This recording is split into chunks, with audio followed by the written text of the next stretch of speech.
Friends, welcome to my channel, your channel Target with ભાવિક મારું. તમે તમારી સ્ક્રીન ઉપર જોઈ રહ્યા છો પ્રાચીન ભારતનો સુવર્ણયુગ ગુપ્ત સામ્રાજ્ય ઈસવીસન 320 થી 550.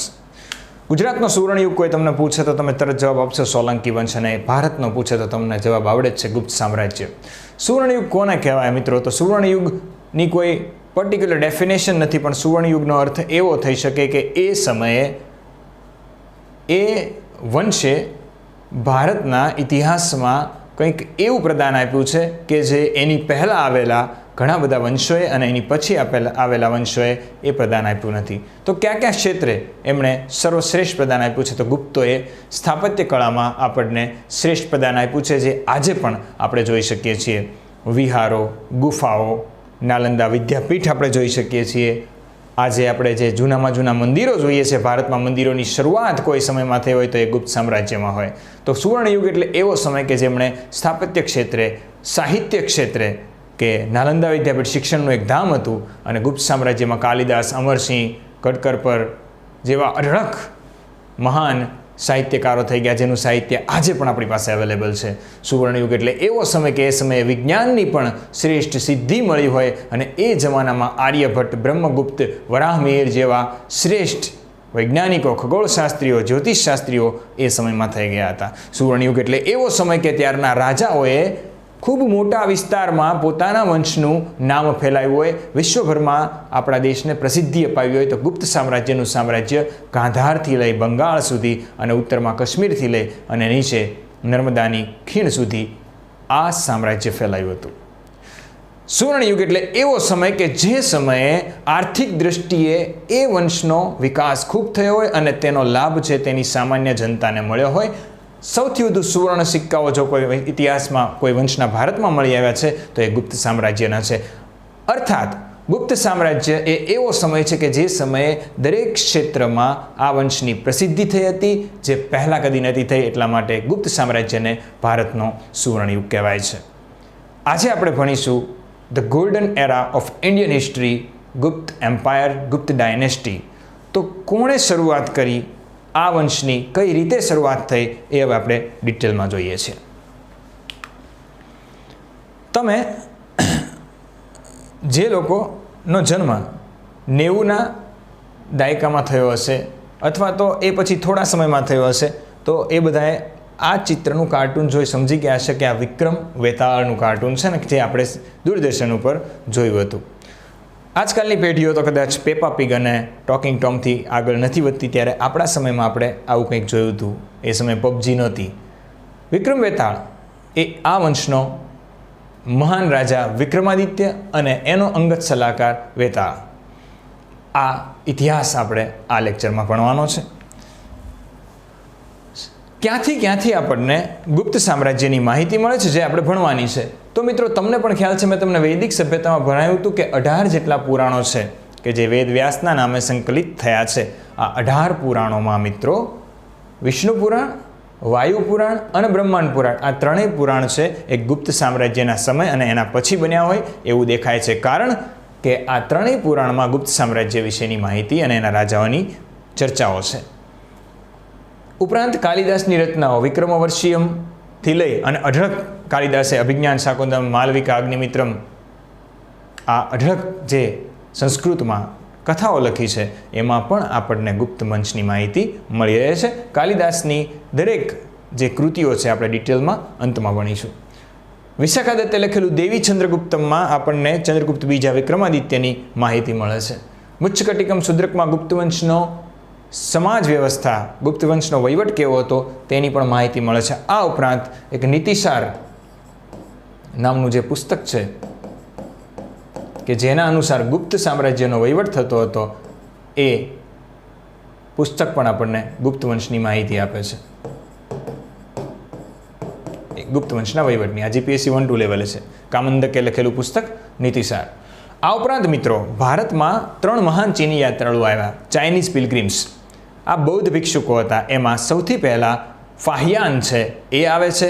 એ આ વંશમાં આવે છે, ગુપ્ત વંશમાં, ચંદ્રગુપ્ત બીજાના સમયમાં. ત્યાર પછી આપણે જોઈશું યુએનસાંગ, હર્ષવર્ધનના સમયમાં જોઈશું. ત્યાર પછી અંતમાં આવશે ઈત્સિંગ, એની પણ ચર્ચા આપણે કરીશું. પણ આ વંશમાં સૌપ્રથમ ચીની યાત્રાળુ આવશે ચંદ્રગુપ્ત બીજાના સમયમાં ફાહિયાન. ફાહિયાને એક પુસ્તક લખ્યું હતું ફો ક્વો કી, અને આ ફો ક્વો કી પુસ્તક ઉપરથી પણ ભારતની માહિતી, ગુપ્ત સામ્રાજ્યની માહિતી આપણને મળે છે.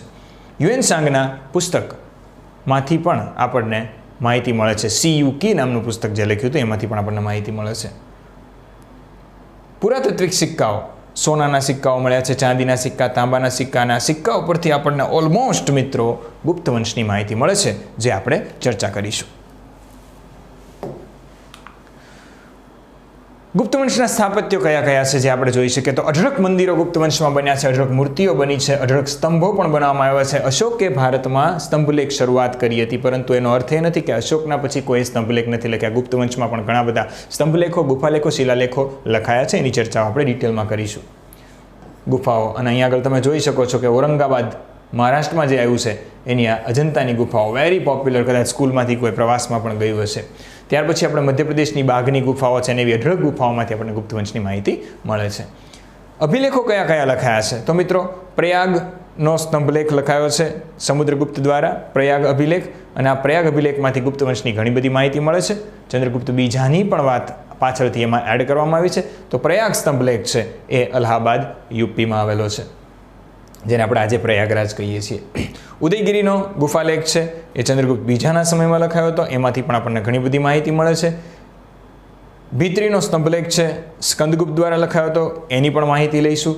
અને જૂનાગઢનો જે આપણો અભિલેખ છે એમાંથી પણ આપણને ગુપ્ત વંશની માહિતી મળે છે. તો આ બધા સ્ત્રોત છે જ્યાંથી આપણે ગુપ્ત વંશની માહિતી મળે છે. ખાસ ગુજરાત, મધ્યપ્રદેશ અને ઉત્તર પ્રદેશમાં ગુપ્ત વંશની માહિતી સૌથી વિશેષ મળી છે. ગુપ્તો ની દરેક મૂર્તિ શૈલી જોઈ લો કે એમના સ્થાપત્યમાં તમને ક્યાંક ને ક્યાંક ગરુડ જોવા મળશે. એમના ઘણા બધા સાહિત્યોમાં, એમના સિક્કાઓમાં ગરુડ મળશે. એટલે ગરુડ છે એ ગુપ્ત વંશનું એ વખતેનું સિમ્બોલ હશે એવું માનવામાં આવે છે. અને એટલા જ માટે ઘણા બધા વિદ્વાનો એવું કહે છે ગરુડ વિષ્ણુ ભગવાનનું વાહન છે, એટલે વૈષ્ણવ સંપ્રદાયના ગુપ્તો હતા. બે મત છે, કાં તો ગુપ્તો વૈષ્ણવ હતા અને કાં તો બ્રાહ્મણ હતા. અલગ અલગ ઇતિહાસકારો એને અલગ અલગ માને છે. ઘણા ઇતિહાસકારો બ્રાહ્મણો તથા ઘણા વૈશ્ય માને છે. રાયચૌધરીના મત અનુસાર તેઓ બ્રાહ્મણો હતા, કારણ કે ઘણી બધી જે એમની દીકરીઓ છે એના લગ્ન બ્રાહ્મણો સાથે કરવામાં આવ્યા હતા. એટલે કદાચ એવું માને છે કે ગુપ્તો છે બ્રાહ્મણો હતા. કેમ કે ચંદ્રગુપ્ત બીજાની પુત્રી પ્રભાવતીના ગુપ્ત છે વાકાટક વંશમાંથી હતા, અને વાકાટક વંશ છે એ બ્રાહ્મણ વંશ હતો.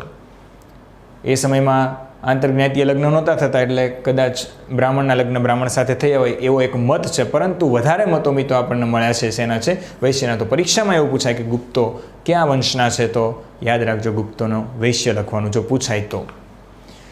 રોમિલા થાપર, રામશરણ શર્મા જેવા મહાન ઇતિહાસકારો છે જેની યુપીએસસીમાં પણ દરેક વિદ્યાર્થીઓ બુક વાંચતા હોય છે, એ લોકો એમને વૈશ્ય માને છે. એનું કારણ એ જ છે કે દરેક સ્મૃતિઓમાં એમની પાછળ ગુપ્ત લાગતું, અને ગુપ્ત છે એ એક વૈશ્યની શાખા છે, એટલા માટે કદાચ ગુપ્તો વૈશ્ય છે. અને શ્રી શબ્દ પણ ખાસ વૈષ્ણવ ધર્મમાં વપરાયો હતો, એટલા માટે શ્રી ગુપ્ત, શ્રી ચંદ્રગુપ્ત એવા ઘણા બધા છે, એટલા માટે આપણે એને વૈશ્ય ગણીશું. શ્રી આદરપૂર્વક માન માટે લગાવેલ ઉપસર્ગ છે એ મુજબ સ્થાપક શ્રી ગુપ્ત માનવામાં આવે છે. ઓકે, હવે શરૂઆત કરીશું આપણે ખરેખરી કે ગુપ્ત વંશની શરૂઆત કઈ રીતે થઈ. તો મિત્રો પાછું એક વખત ફરી વખત આપણે રિવિઝન છે એ કરવું જરૂરી બનશે. ચર્ચા કરું તો સૌથી પહેલાં આપણે અહીંયા આગળ જોયું કે શરૂઆતમાં હર્યક વંશ બિંબિસાર દ્વારા, ત્યાર પછી આપણે જોયો શિશુનાગ વંશ શિશુનાગ દ્વારા, ત્યાર પછી આપણે ઈસવીસન પૂર્વે 544, ઈસવીસન પૂર્વે 412, ત્યાર પછી આપણે જોયો નંદવંશ મહાપદ્માનંદ ધનાનંદની વાત કરી જ્યારે સિકંદરનું આક્રમણ થયું. નંદવંશ ઈસવીસન પૂર્વે 322માં થઈ ગયો, સોરી 544થી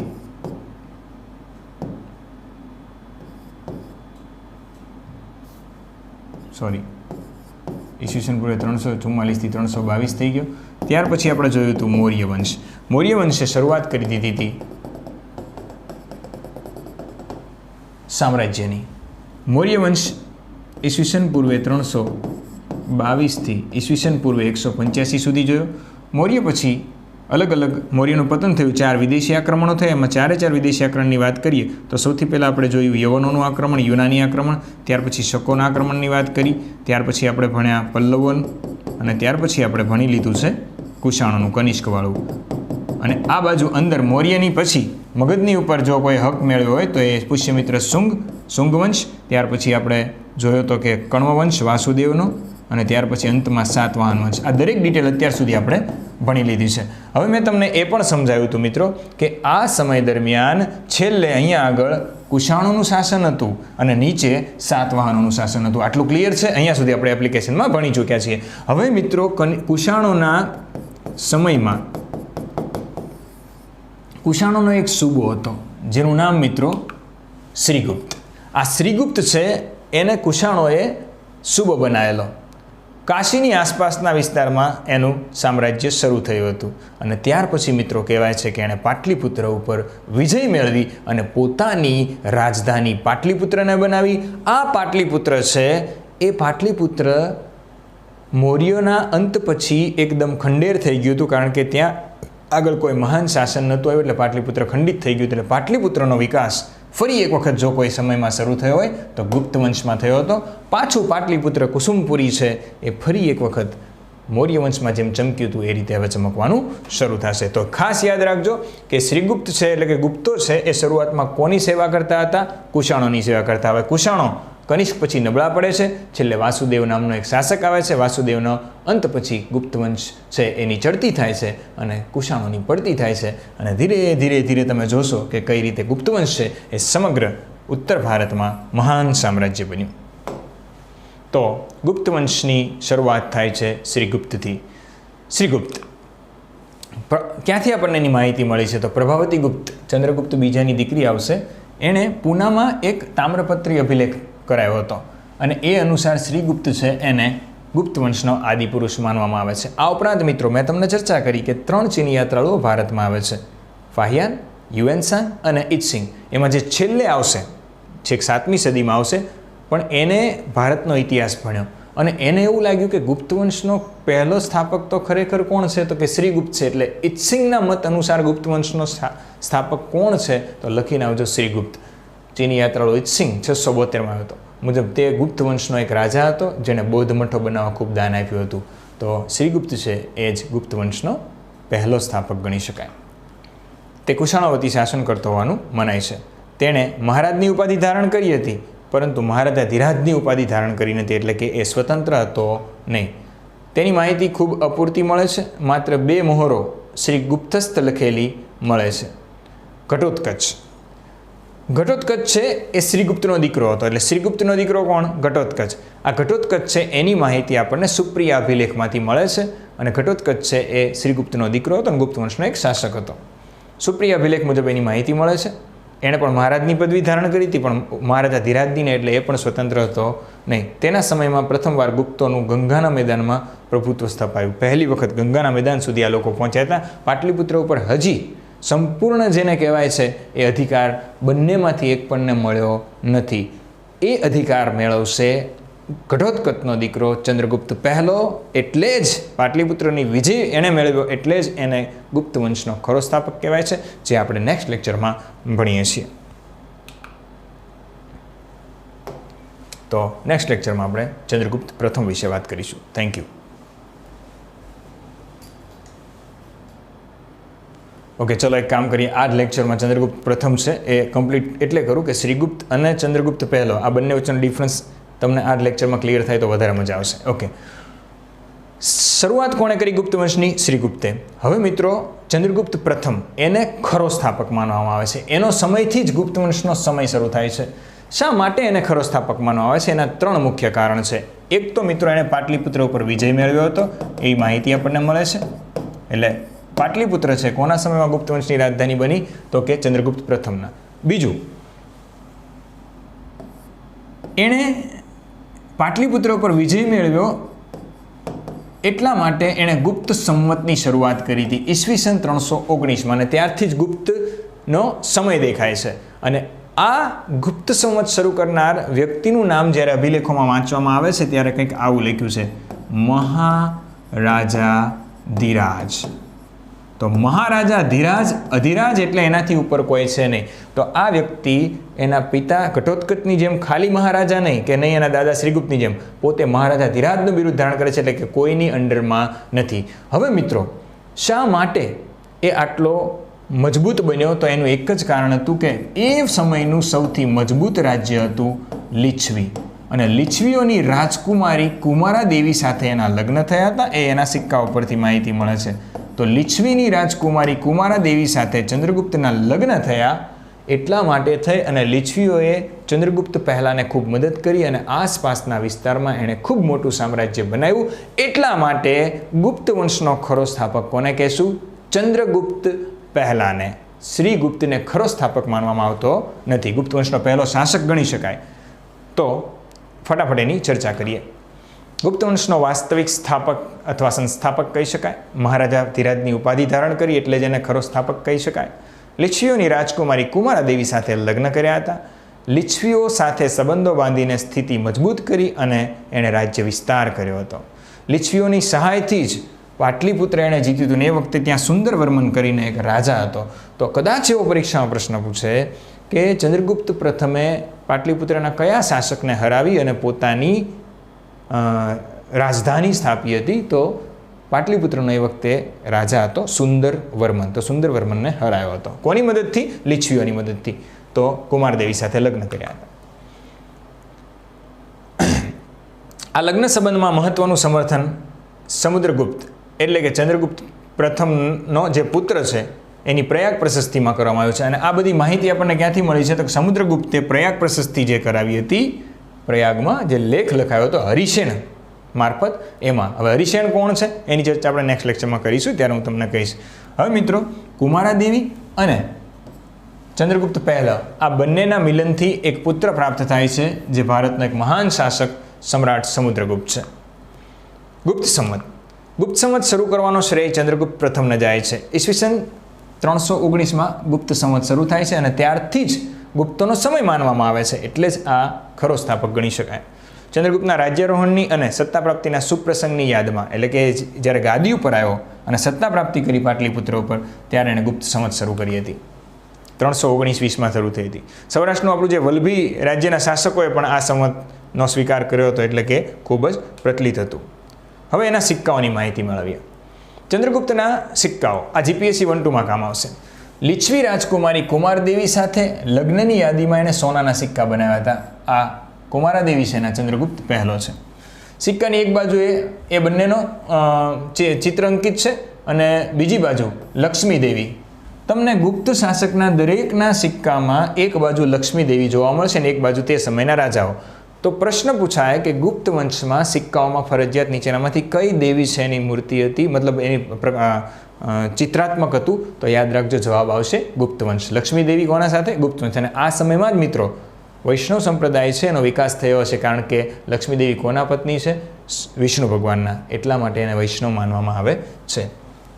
ગુપ્ત યુગમાં સૌપ્રથમ સોનાના સિક્કા જો કોઈ બહાર પાડ્યા હોય તો એ સોનાના સિક્કા કોણે બહાર પાડ્યા હતા? ચંદ્રગુપ્ત પહેલા. શ્રીગુપ્ત અને ઘટોત્કચના સિક્કા મળતા નથી, એનો મતલબ કે એ લોકો ઇન્ડિપેન્ડન્ટ નહોતા, મહારાજા ધીરાજ નહોતા. એનો રાજ્ય વિસ્તાર. લીછવીઓની મદદથી તેણે મગધનો રાજ્ય વિસ્તાર કર્યો. પાટલીપુત્રના આસપાસનો પ્રદેશ જીત્યા. પ્રયાગ પણ જીતી લીધું. સાકેત એટલે કે હાલનું અયોધ્યા એ પણ ત્યાં જીતી લીધું હતું. અને આવી રીતે ગુપ્ત વંશનો ખરો પાયો કોઈ નાખ્યો હોય તો એ ચંદ્રગુપ્ત પહેલાએ. નેક્સ્ટ લેક્ચરમાં આપણે ભણીશું ભારતનો નેપોલિયન સમુદ્રગુપ્ત. જય હિન્દ, જય ભારત.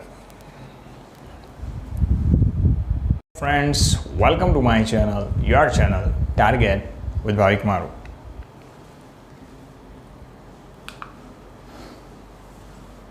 શ્રીગુપ્ત, એનો દીકરો ઘટોત્કચ અને એનો દીકરો ચંદ્રગુપ્ત પહેલો, ગુપ્ત વંશનો ખરો સ્થાપક. ચંદ્રગુપ્તના લગ્ન કુમારાદેવી સાથે થયા અને એનો જે પુત્ર જન્મ્યો એ ભારતનો નેપોલિયન કહેવાય છે, હિન્દનો નેપોલિયન કહેવાય છે, સમુદ્રગુપ્ત. સમુદ્રગુપ્તની ફટાફટ આપણે માહિતી મેળવીએ. સમુદ્રગુપ્તની વિશે બે માહિતીઓ છે. કાં તો એનું બાળપણમાં નામ કાચગુપ્ત હતું, અથવા મિત્રો કાચ કરીને એનો એક કોઈ પિતરાય ભાઈ હતો કે જે ચંદ્રગુપ્તની બીજી પત્નીથી થયો હતો. આ કુમારાદેવીનો પુત્ર હતો અને કાચ બીજી પત્નીથી થયેલો એક એનો સોતેલો ભાઈ હતો, એવી માન્યતા પણ અલગ અલગ ઇતિહાસકારો આપે છે. એણે કાચની હત્યા કરી અને પછી ગાદી ઉપર આવ્યો હતો, એ માન્યતા મુજબ પણ એણે કાચગુપ્ત એવું નામ ધારણ કર્યું હતું. બેમાંથી જે સાચું હોય એ આપણે નથી જોવાનું. આપણે એ જોવાનું છે કે પરીક્ષામાં પ્રશ્ન પૂછાય કે કાચગુપ્ત તરીકે પણ કયો શાસક નીચેનામાંથી ઓળખાય છે? તો જવાબ આવશે સમુદ્રગુપ્ત, કારણ કે એના કોઈ સિક્કામાં કાચગુપ્ત પણ લખેલું છે. સમુદ્રગુપ્ત વિશે પહેલાં તો પ્રિલિમમાં ક્લાસ 3 લેવલે જે પૂછાય છે એની ચર્ચા શોર્ટમાં યાદ કેમ રાખવું એ તમને કહું. સમુદ્રગુપ્ત છે એની માહિતી આપણને ક્યાંથી મળે છે? તો હરિસેન એનો એક દરબારી કવિ હતો. આ હરિસેણે પ્રયાગરાજ ખાતે એક લેખ કોતરાયો હતો, જેને આપણે પ્રયાગ પ્રશસ્તિ તરીકે ઓળખીએ છીએ. એ સ્તંભ પણ હું તમને દેખાડીશ. આ પ્રયાગ પ્રશસ્તિમાંથી આપણને સમુદ્રગુપ્તની માહિતી મળે છે. હવે મિત્રો, સમુદ્રગુપ્ત છે એ સ પકડી લેવાનો છે તમારે, એના બધા પ્રશ્નો આવડી જશે. સમુદ્રગુપ્ત સ ઉપરથી સંગીતકાર હતો. હવે પરીક્ષામાં એવું પૂછાય કે વીણા વગાડતા સિક્કા કોના મળી આવ્યા છે? તો તમને દેખાય છે હાથમાં વીણા છે, એ આ સમુદ્રગુપ્ત છે. તો સમુદ્રગુપ્ત સ ઉપરથી સંગીતકાર હતો. વીણા વગાડતા સિક્કા કોના જોવા મળે છે? સમુદ્રગુપ્તના મળ્યા છે. સમુદ્રગુપ્ત સ ઉપરથી સાહિત્યકાર હતો. વીણા વગાડતી વખતે જે ગીતો ગાતો હતો એ પોતે જાતે જ લખતો હતો, બીજાના લખેલા નહીં. એટલે સમુદ્રગુપ્ત સ ઉપરથી સંગીતકાર હતો. વીણા વગાડતા સિક્કા. સમુદ્રગુપ્ત સ ઉપરથી સાહિત્યકાર હતો. એટલે પરીક્ષામાં પૂછાય કે કવિરાજ ગુપ્ત તરીકે નીચેનામાંથી કયા શાસકને ઓળખવામાં આવે છે? તો તમારો જવાબ હોવો જોઈએ સમુદ્રગુપ્ત. સમુદ્રગુપ્ત સ ઉપરથી સંગીતકાર, સ ઉપરથી સાહિત્યકાર. એ જ રીતે સમુદ્રગુપ્ત સ ઉપરથી સામ્રાજ્યવાદી પણ હતો. જેમ યુરોપના ઇતિહાસમાં Napoleon Bonaparte nothing is impossible in this world કહી અને ખૂબ મોટો વિસ્તાર કર્યો હતો, એ જ રીતે મિત્રો ભારતમાં કોઈ વ્યક્તિ ખૂબ મોટો સામ્રાજ્યવાદી હોય તો એ હતો સમુદ્રગુપ્ત. એટલે હિન્દનો એને નેપોલિયન કહેવાય છે. પણ જીપીએસસી મેઇન્સમાં બેઠા છો અને પરીક્ષામાં પ્રશ્ન પૂછાય છે કે સમુદ્રગુપ્તને હિન્દનો નેપોલિયન જ કેમ કીધો? બીજું કેમ? કોઈ ઘણા બધા સામ્રાજ્યવાદી હતા કે નહીં, હિન્દનો નેપોલિયન જ કેમ કીધો? એની પાછળનું મિત્રો કારણ એ છે કે નેપોલિયન અને સમુદ્રગુપ્ત આ બંને છે, એ બંનેની જે યુદ્ધ નીતિ હતી એ સમાન હતી એક પરિપ્રેક્ષમાં. જ્યારે નેપોલિયન પોતાના જે રાજ્યો છે એ જીતતો આગળ વધતો હતો, ત્યારે એણે રસ્તામાં જીતેલા રાજાઓ છે એને મારી નહોતા નાખ્યા. એને શું કીધું કે તમને હું છૂટ આપું છું, તમારે તમારું રાજ્ય ચલાવવાનું, પરંતુ તમારે મને ટેક્સ ભરવાનો અને મારી અંડરમાં કામ કરવાનું, એટલે હું તમને પદભ્રષ્ટ કરતો નથી. આ જ નીતિ સમુદ્રગુપ્તે દક્ષિણ ભારતમાં અપનાવી હતી. એ નીતિને ગ્રહણ મોક્ષાનુગ્રહ નીતિ કહેવાય છે. આજે આપણે ભણવાની છે ગ્રહણ મોક્ષાનુગ્રહ નીતિ. રાજ્યને પહેલાં ગ્રહણ કરે એટલે જીતી લે, પછી મોક્ષ આપે કે ભાઈ જાઓ તમને છૂટ આપીએ છીએ, અને અનુગ્રહ એટલે કે ખંડણી ભરો તો તમને તમારું રાજ્ય અમે ચલાવવા દઈશું. પણ આ સૌથી મોટી ભૂલ હતી. એ નેપોલિયનને નડી હતી અને સમુદ્રગુપ્તના વંશજોને પણ નડશે. કારણ કે રાજ્ય જેને તમે હરાવો છો ને પાછું આપો છો તો પાછો એ બળવો કરીને ક્યારેક ને ક્યારેક તમારા વંશજો નબળા આવશે તો એ લઈ જ લેવાનો છે. પણ એ બધું આપણે ડિટેલમાં ક્લાસ 1-2 લેવલનું છે. હું તમને અહીંયા આગળ પહેલાં એ ભણાવીશ. સંગીતકાર હતો વીણા વગાડતા સિક્કા, સાહિત્યકાર હતો કવિરાજગુપ્ત, અને સામ્રાજ્યવાદી એટલે એને હિન્દનો નેપોલિયન કીધો છે. સમુદ્રગુપ્ત સ ઉપરથી સાહસિક પણ હતો. અને પરીક્ષામાં એવું પૂછાય કે વાઘને હણતો સિક્કો કોનો જોવા મળે છે? તો એ પણ સમુદ્રગુપ્ત આવશે. પૃથ્વી વિજયનો હાથમાં ધનુષ રાખીને સિક્કો છે કે ભાઈ પૃથ્વી ઉપરના બધા જ વિજયો મેળવીને હવે રાજા છે એ સ્વર્ગના વિજયો મેળવા જાય છે. એ સિક્કો પણ કોનો છે? તો કે સમુદ્રગુપ્તનો. તો સમુદ્રગુપ્તને આ રીતે યાદ રાખશો એટલે તમારા ઘણા બધા પ્રશ્નો છે એ આટલામાંથી જ આવશે ક્લાસ 3માં. ઓકે, ચલો હવે બધી ડિટેલ જોઈએ. રાજકુમારી કુમારાદેવીનો પુત્ર અને લીછવીની રાજકુમારી હતી, એટલે દોહિત્ર એટલે દીકરીનો દીકરો. તો ક્યાંનો દોહિત્ર થયો? એ લીછવીનો. એટલે લીછવી દોહિત્ર તરીકે ઇતિહાસમાં બે વ્યક્તિઓ ઓળખાય છે. એક આપણે ભણી ગયા છીએ મહાવીર સ્વામી, જેની મેં ચર્ચા કરી દીધી હતી, અને બીજું કોણ? સમુદ્રગુપ્ત. એ લેક્ચરમાં પણ ચર્ચા કરી હતી, આજે ફરીવાર ચર્ચા કરું છું. એટલે લીછવી દોહિત્ર નીચેનામાંથી કયો શાસક છે? તો જવાબ આવશે સમુદ્રગુપ્ત. બાળપણનું નામ કાચગુપ્ત હોવાની એક માન્યતા છે. પ્રયાગરાજ અથવા તો અલ્હાબાદના સ્તંભલેખમાં પ્રયાગ પ્રશસ્તિ એણે કોતરાવી છે. એ કોણે કોતરી હતી? તો એ પણ તમને ખબર છે કોણે લખી હતી? એના રાજકવિ હરિસેણે. પૂછી શકે પરીક્ષામાં. તે વીર, સાહસિક, વિદ્વાન, સાહિત્ય અને કલાનો પોષક હતો, વીણાવાદક હતો, સારો કવિ પણ હતો. વિન્સ્ટન સ્મિથ કે જેણે ભારતનું બહુ મહત્ત્વનું ઇતિહાસનું પુસ્તક લખ્યું અર્લી હિસ્ટ્રી ઓફ ઇન્ડિયામાં સમુદ્રગુપ્તને ભારતનો નેપોલિયન કહે છે. તો ક્લાસ 1-2 માટે કહું છું કે સમુદ્રગુપ્તને ભારતનો નેપોલિયન કોણે કીધો છે. યુપીએસસીમાં પૂછાઈ ગયેલો પ્રશ્ન છે. તો ઘણી વખત યુપીએસસી જીપીએસસી લેવલે તમે તૈયારી કરતા હોય ત્યારે ઘણા અંગ્રેજ ઇતિહાસકારો જેણે આપણને આપણો ઇતિહાસ આપ્યો છે એના નામ ખબર હોવા જોઈએ. તો વિન્સ્ટન સ્મિથ છે, એણે આપણને માહિતી આપી the early history of India. એમાં સમુદ્રગુપ્તને એણે હિન્દનો નેપોલિયન કીધું. શા માટે મેં તમને સમજાવી દીધું. એના ઉપાધિ પરમ ભાગવત, એટલે પરમ ભાગવત એટલે ભાગવત ધર્મ વૈષ્ણવ ધર્મનો પાળનારો હતો. પરમ ભાગવત. વ્યાઘ્ર પરાક્રમ, મેં કીધું એમ વ્યાઘના સિક્કા મળે છે વાઘને મારતા. પરક્રમાંક એટલે કે ખૂબ મોટો. અને અજીત એટલે કે જે હંમેશા જીતેલો છે, અજીત. પોતાના યુદ્ધ વિજયો પછી અશ્વમેઘ યજ્ઞકરણ કર્યા હતો. જીપીએસસી 2019 ક્લાસ 1-2 પ્રિલિમ એક્ઝામમાં પૂછ્યું હતું કોણે કોણે અશ્વમેઘ યજ્ઞ કરાયા છે. તો એમાં 2 જવાબ આવતા હતા, એક સમુદ્રગુપ્ત અને એક કુમારગુપ્ત. બંનેની ચર્ચા કરીશું. તો પહેલું કોનું આવશે? સમુદ્રગુપ્ત. સાહસિક હતો, બધાને ડરાવતો હતો, તો એણે અશ્વમેઘ યજ્ઞ કર્યો હતો. અશ્વમેઘ યજ્ઞ શું છે? વૈદિક સભ્યતામાં મેં શીખવાડ્યું હતું તમને. આ પ્રસંગ અર્થે પણ એણે સિક્કા પડાવ્યા હતા. કયા? અશ્વમેઘ યજ્ઞના સિક્કા, જે આજે હું તમને દેખાડીશ. મહાન પંડિત વસુબંધુ તેનો મંત્રી હતો. જો મહાન પંડિત વસુબંધુ છે, એના સમયમાં થઈ ગયો છે.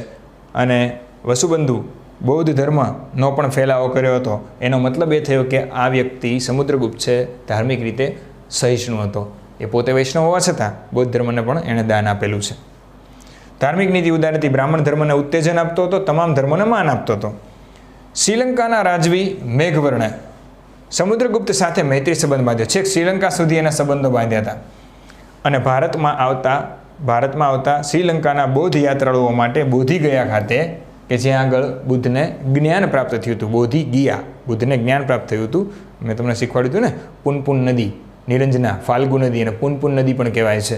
તો ત્યાં આગળ મિત્રો કહેવાય છે કે બોધિ ગયામાં શ્રીલંકાના યાત્રાળુઓ માટે એણે છૂટ આપી હતી. એનો મતલબ એ ભલે વૈષ્ણવ હોય, બૌદ્ધ ધર્મ માટે પણ એણે માન હતું.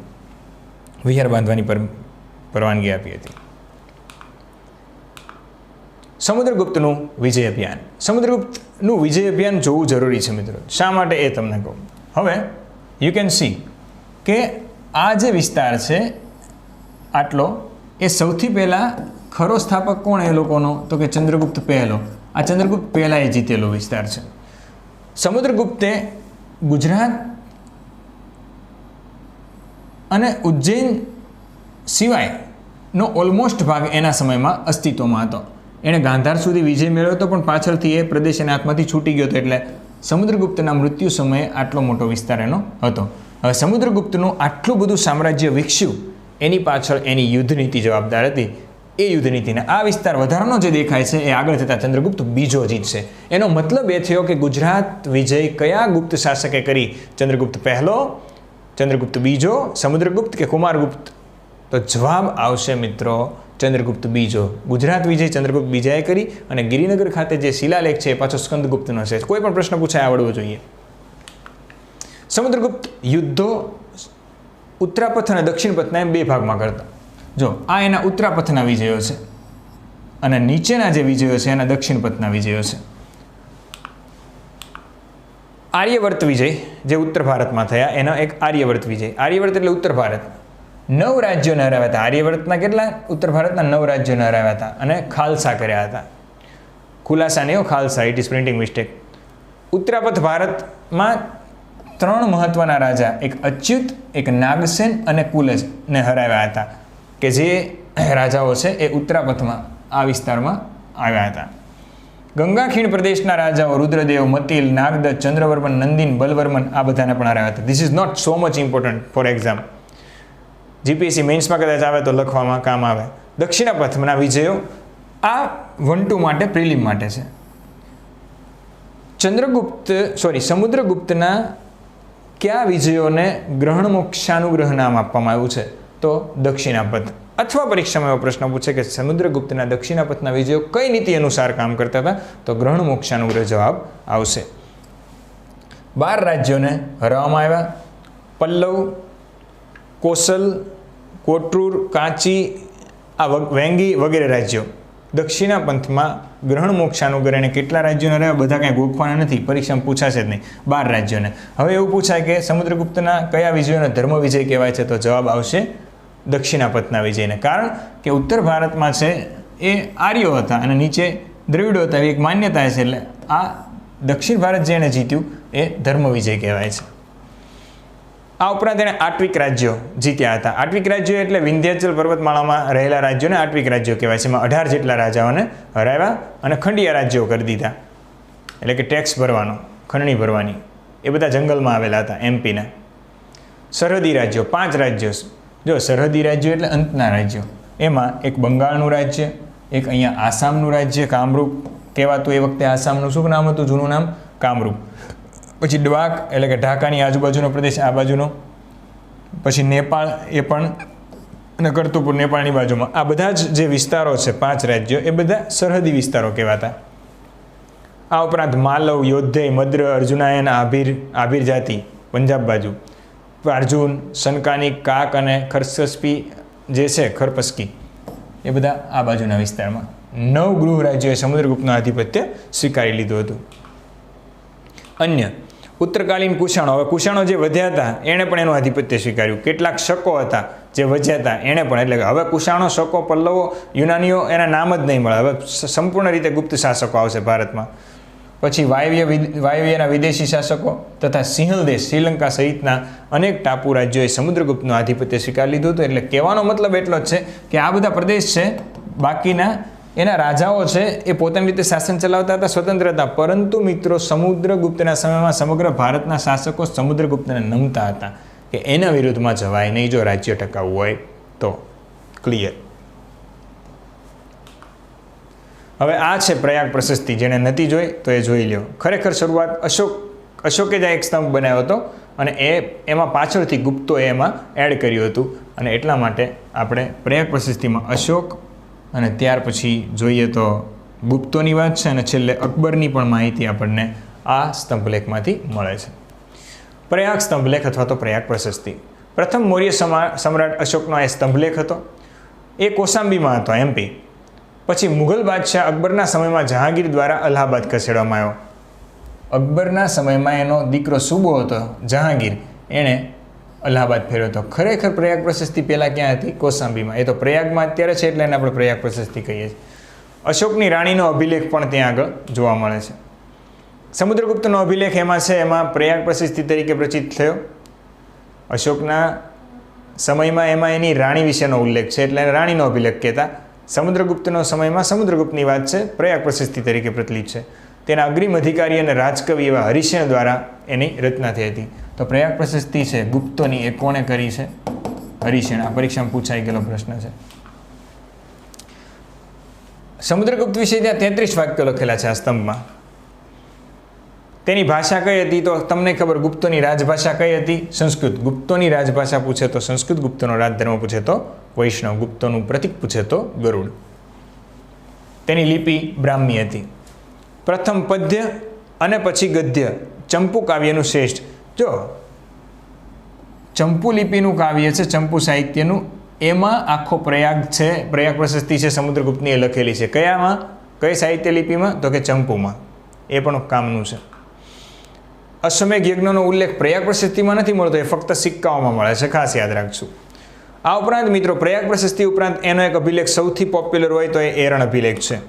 મધ્યપ્રદેશના સાગર જિલ્લામાં, મધ્યપ્રદેશમાં એક જિલ્લો છે સાગર જિલ્લો, ત્યાં આગળ ખંડિત અવસ્થામાં મળે છે. હવે એરણ એટલે શું થાય? હાથી. એટલે હાથીની આકૃતિ ઉપર છે, તમને હું દેખાડું છું. સમુદ્રગુપ્તનો રાઘવ અને પૃથુ નામના રાજાઓ એ વખતે ઉલ્લેખ કર્યો છે કે એના સમાન રાજાઓ હતા, રાઘવ અને પૃથુ. સમુદ્રગુપ્તની સરખામણી યમ અને કુબેર દેવતા સાથે કરવામાં આવતી, એટલે ભગવાન સાથે સરખાવવામાં આવતું તો યમ અને કુબેર, એટલે કે ધારે એને મારી પણ શકે અને ધારે એને દાન પણ કરી શકે, એટલો એ મહાન હતો.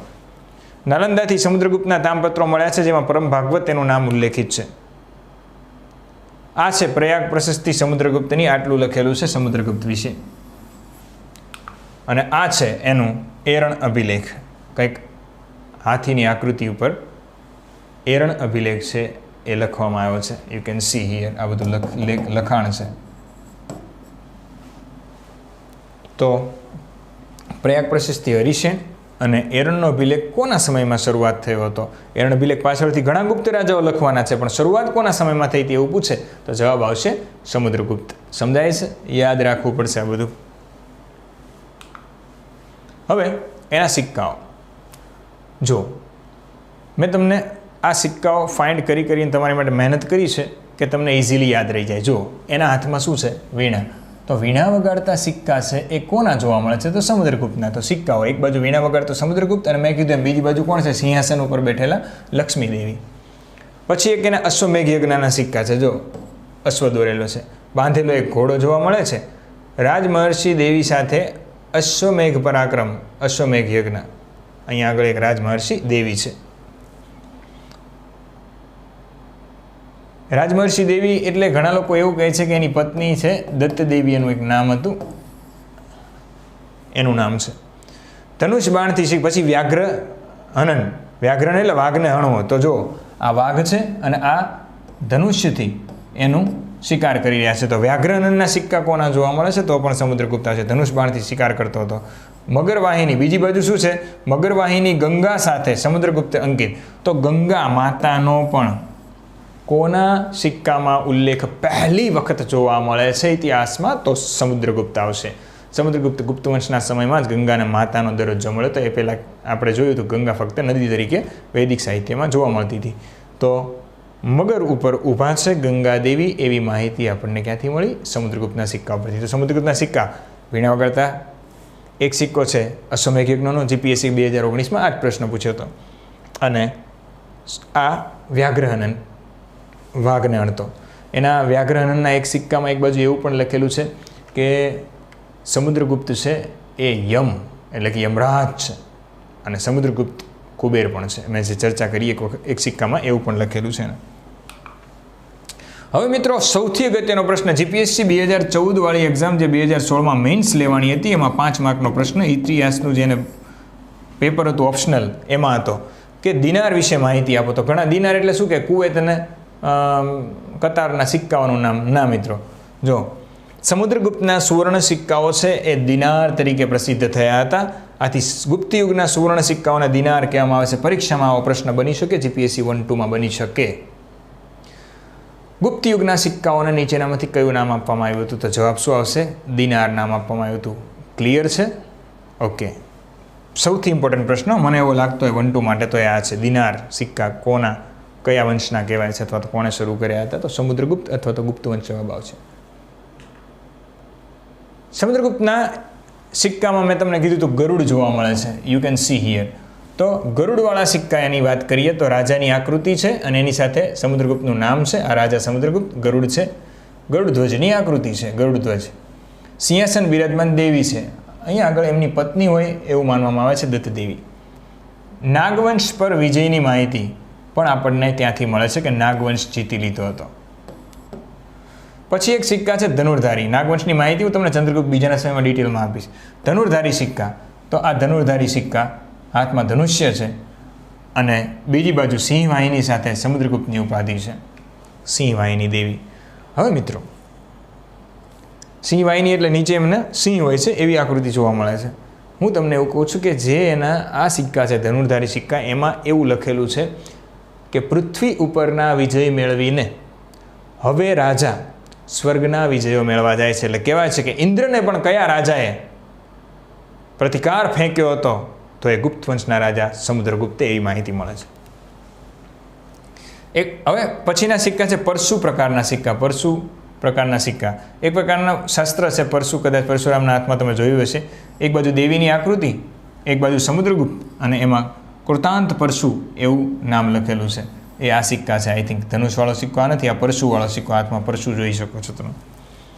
તો અલગ અલગ સિક્કાઓ જોવા મળે છે. વીણા વગાડતા સિક્કા, અશ્વમેઘના સિક્કા, વ્યાઘ્રહનનના સિક્કા, એને દિનાર કહેવામાં આવે છે. ગરુડના સિક્કા, ધનુર્ધારી સિક્કા, પરશુ પ્રકારના સિક્કા બધા જ સમુદ્રગુપ્તના. એનો રાજ્ય વિસ્તાર મેં તમને ઓલરેડી દેખાડી દીધો છે. ઉત્તરમાં હિમાલય સુધી દેખાય છે, દક્ષિણમાં વિંધ્યાચલ પર્વત સુધી દેખાય છે આ બધો વિસ્તાર, પૂર્વમાં બંગાળની ખાડી સુધી દેખાય છે અને પશ્ચિમમાં માળવા સુધી દેખાય છે, માળવાનો વિસ્તાર.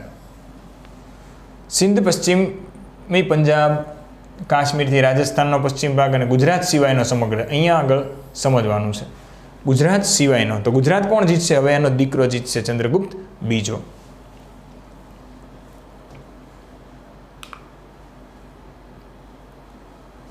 સમુદ્રગુપ્ત છે એની પત્નીનું નામ હતું દત્તદેવી.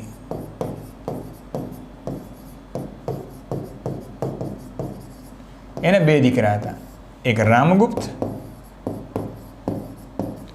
અને એક ચંદ્રગુપ્ત.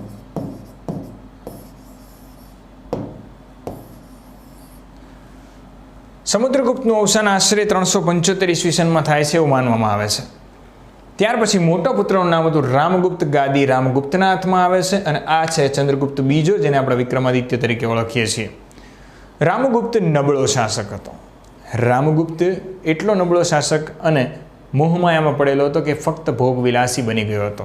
જે સ્ત્રી એને ગમે એ સ્ત્રીને પામી લેતો અને એના દરબારમાં ફક્ત ને ફક્ત અપ્સરાઓ નાચતી, સંગીત નાચગાન થતું. હવે મિત્રો, શકોના લેક્ચર વખતે મેં તમને કીધું હતું કે શકો છે ભલે રાજ્ય શાસન નહીં કરી શકે, પરંતુ ભારતમાંથી કદી ગયા નથી અને હંમેશા એના આક્રમણ શરૂ રહ્યા છે. એટલે શકોએ આ વાતનો લાભ લીધો કે ગુપ્ત વંશમાં પાટલીપુત્રમાં એક નિર્બળ શાસક આવ્યો છે. એટલે શકો જે ગુજરાતમાં હતા એ લોકો હવે એક થઈ અને પાટલીપુત્ર સુધી પહોંચે છે અને આક્રમણ કરે છે. આ વખતે ગુજરાતમાં પશ્ચિમી શકોનો જે શાસક હતો એનું નામ હતું રુદ્રસિંહ ત્રીજો, જે અંતિમ શક શાસક છે એવું કહેવામાં આવે છે. રામગુપ્ત જલસા કરતો હોય છે અને એવામાં જ આવી જાય છે કોણ? રુદ્રસિંહની સેના. અને આવીને કહે છે, હેન્ડ્સ અપ રામગુપ્ત, વરના તલવાર માર દૂંગા.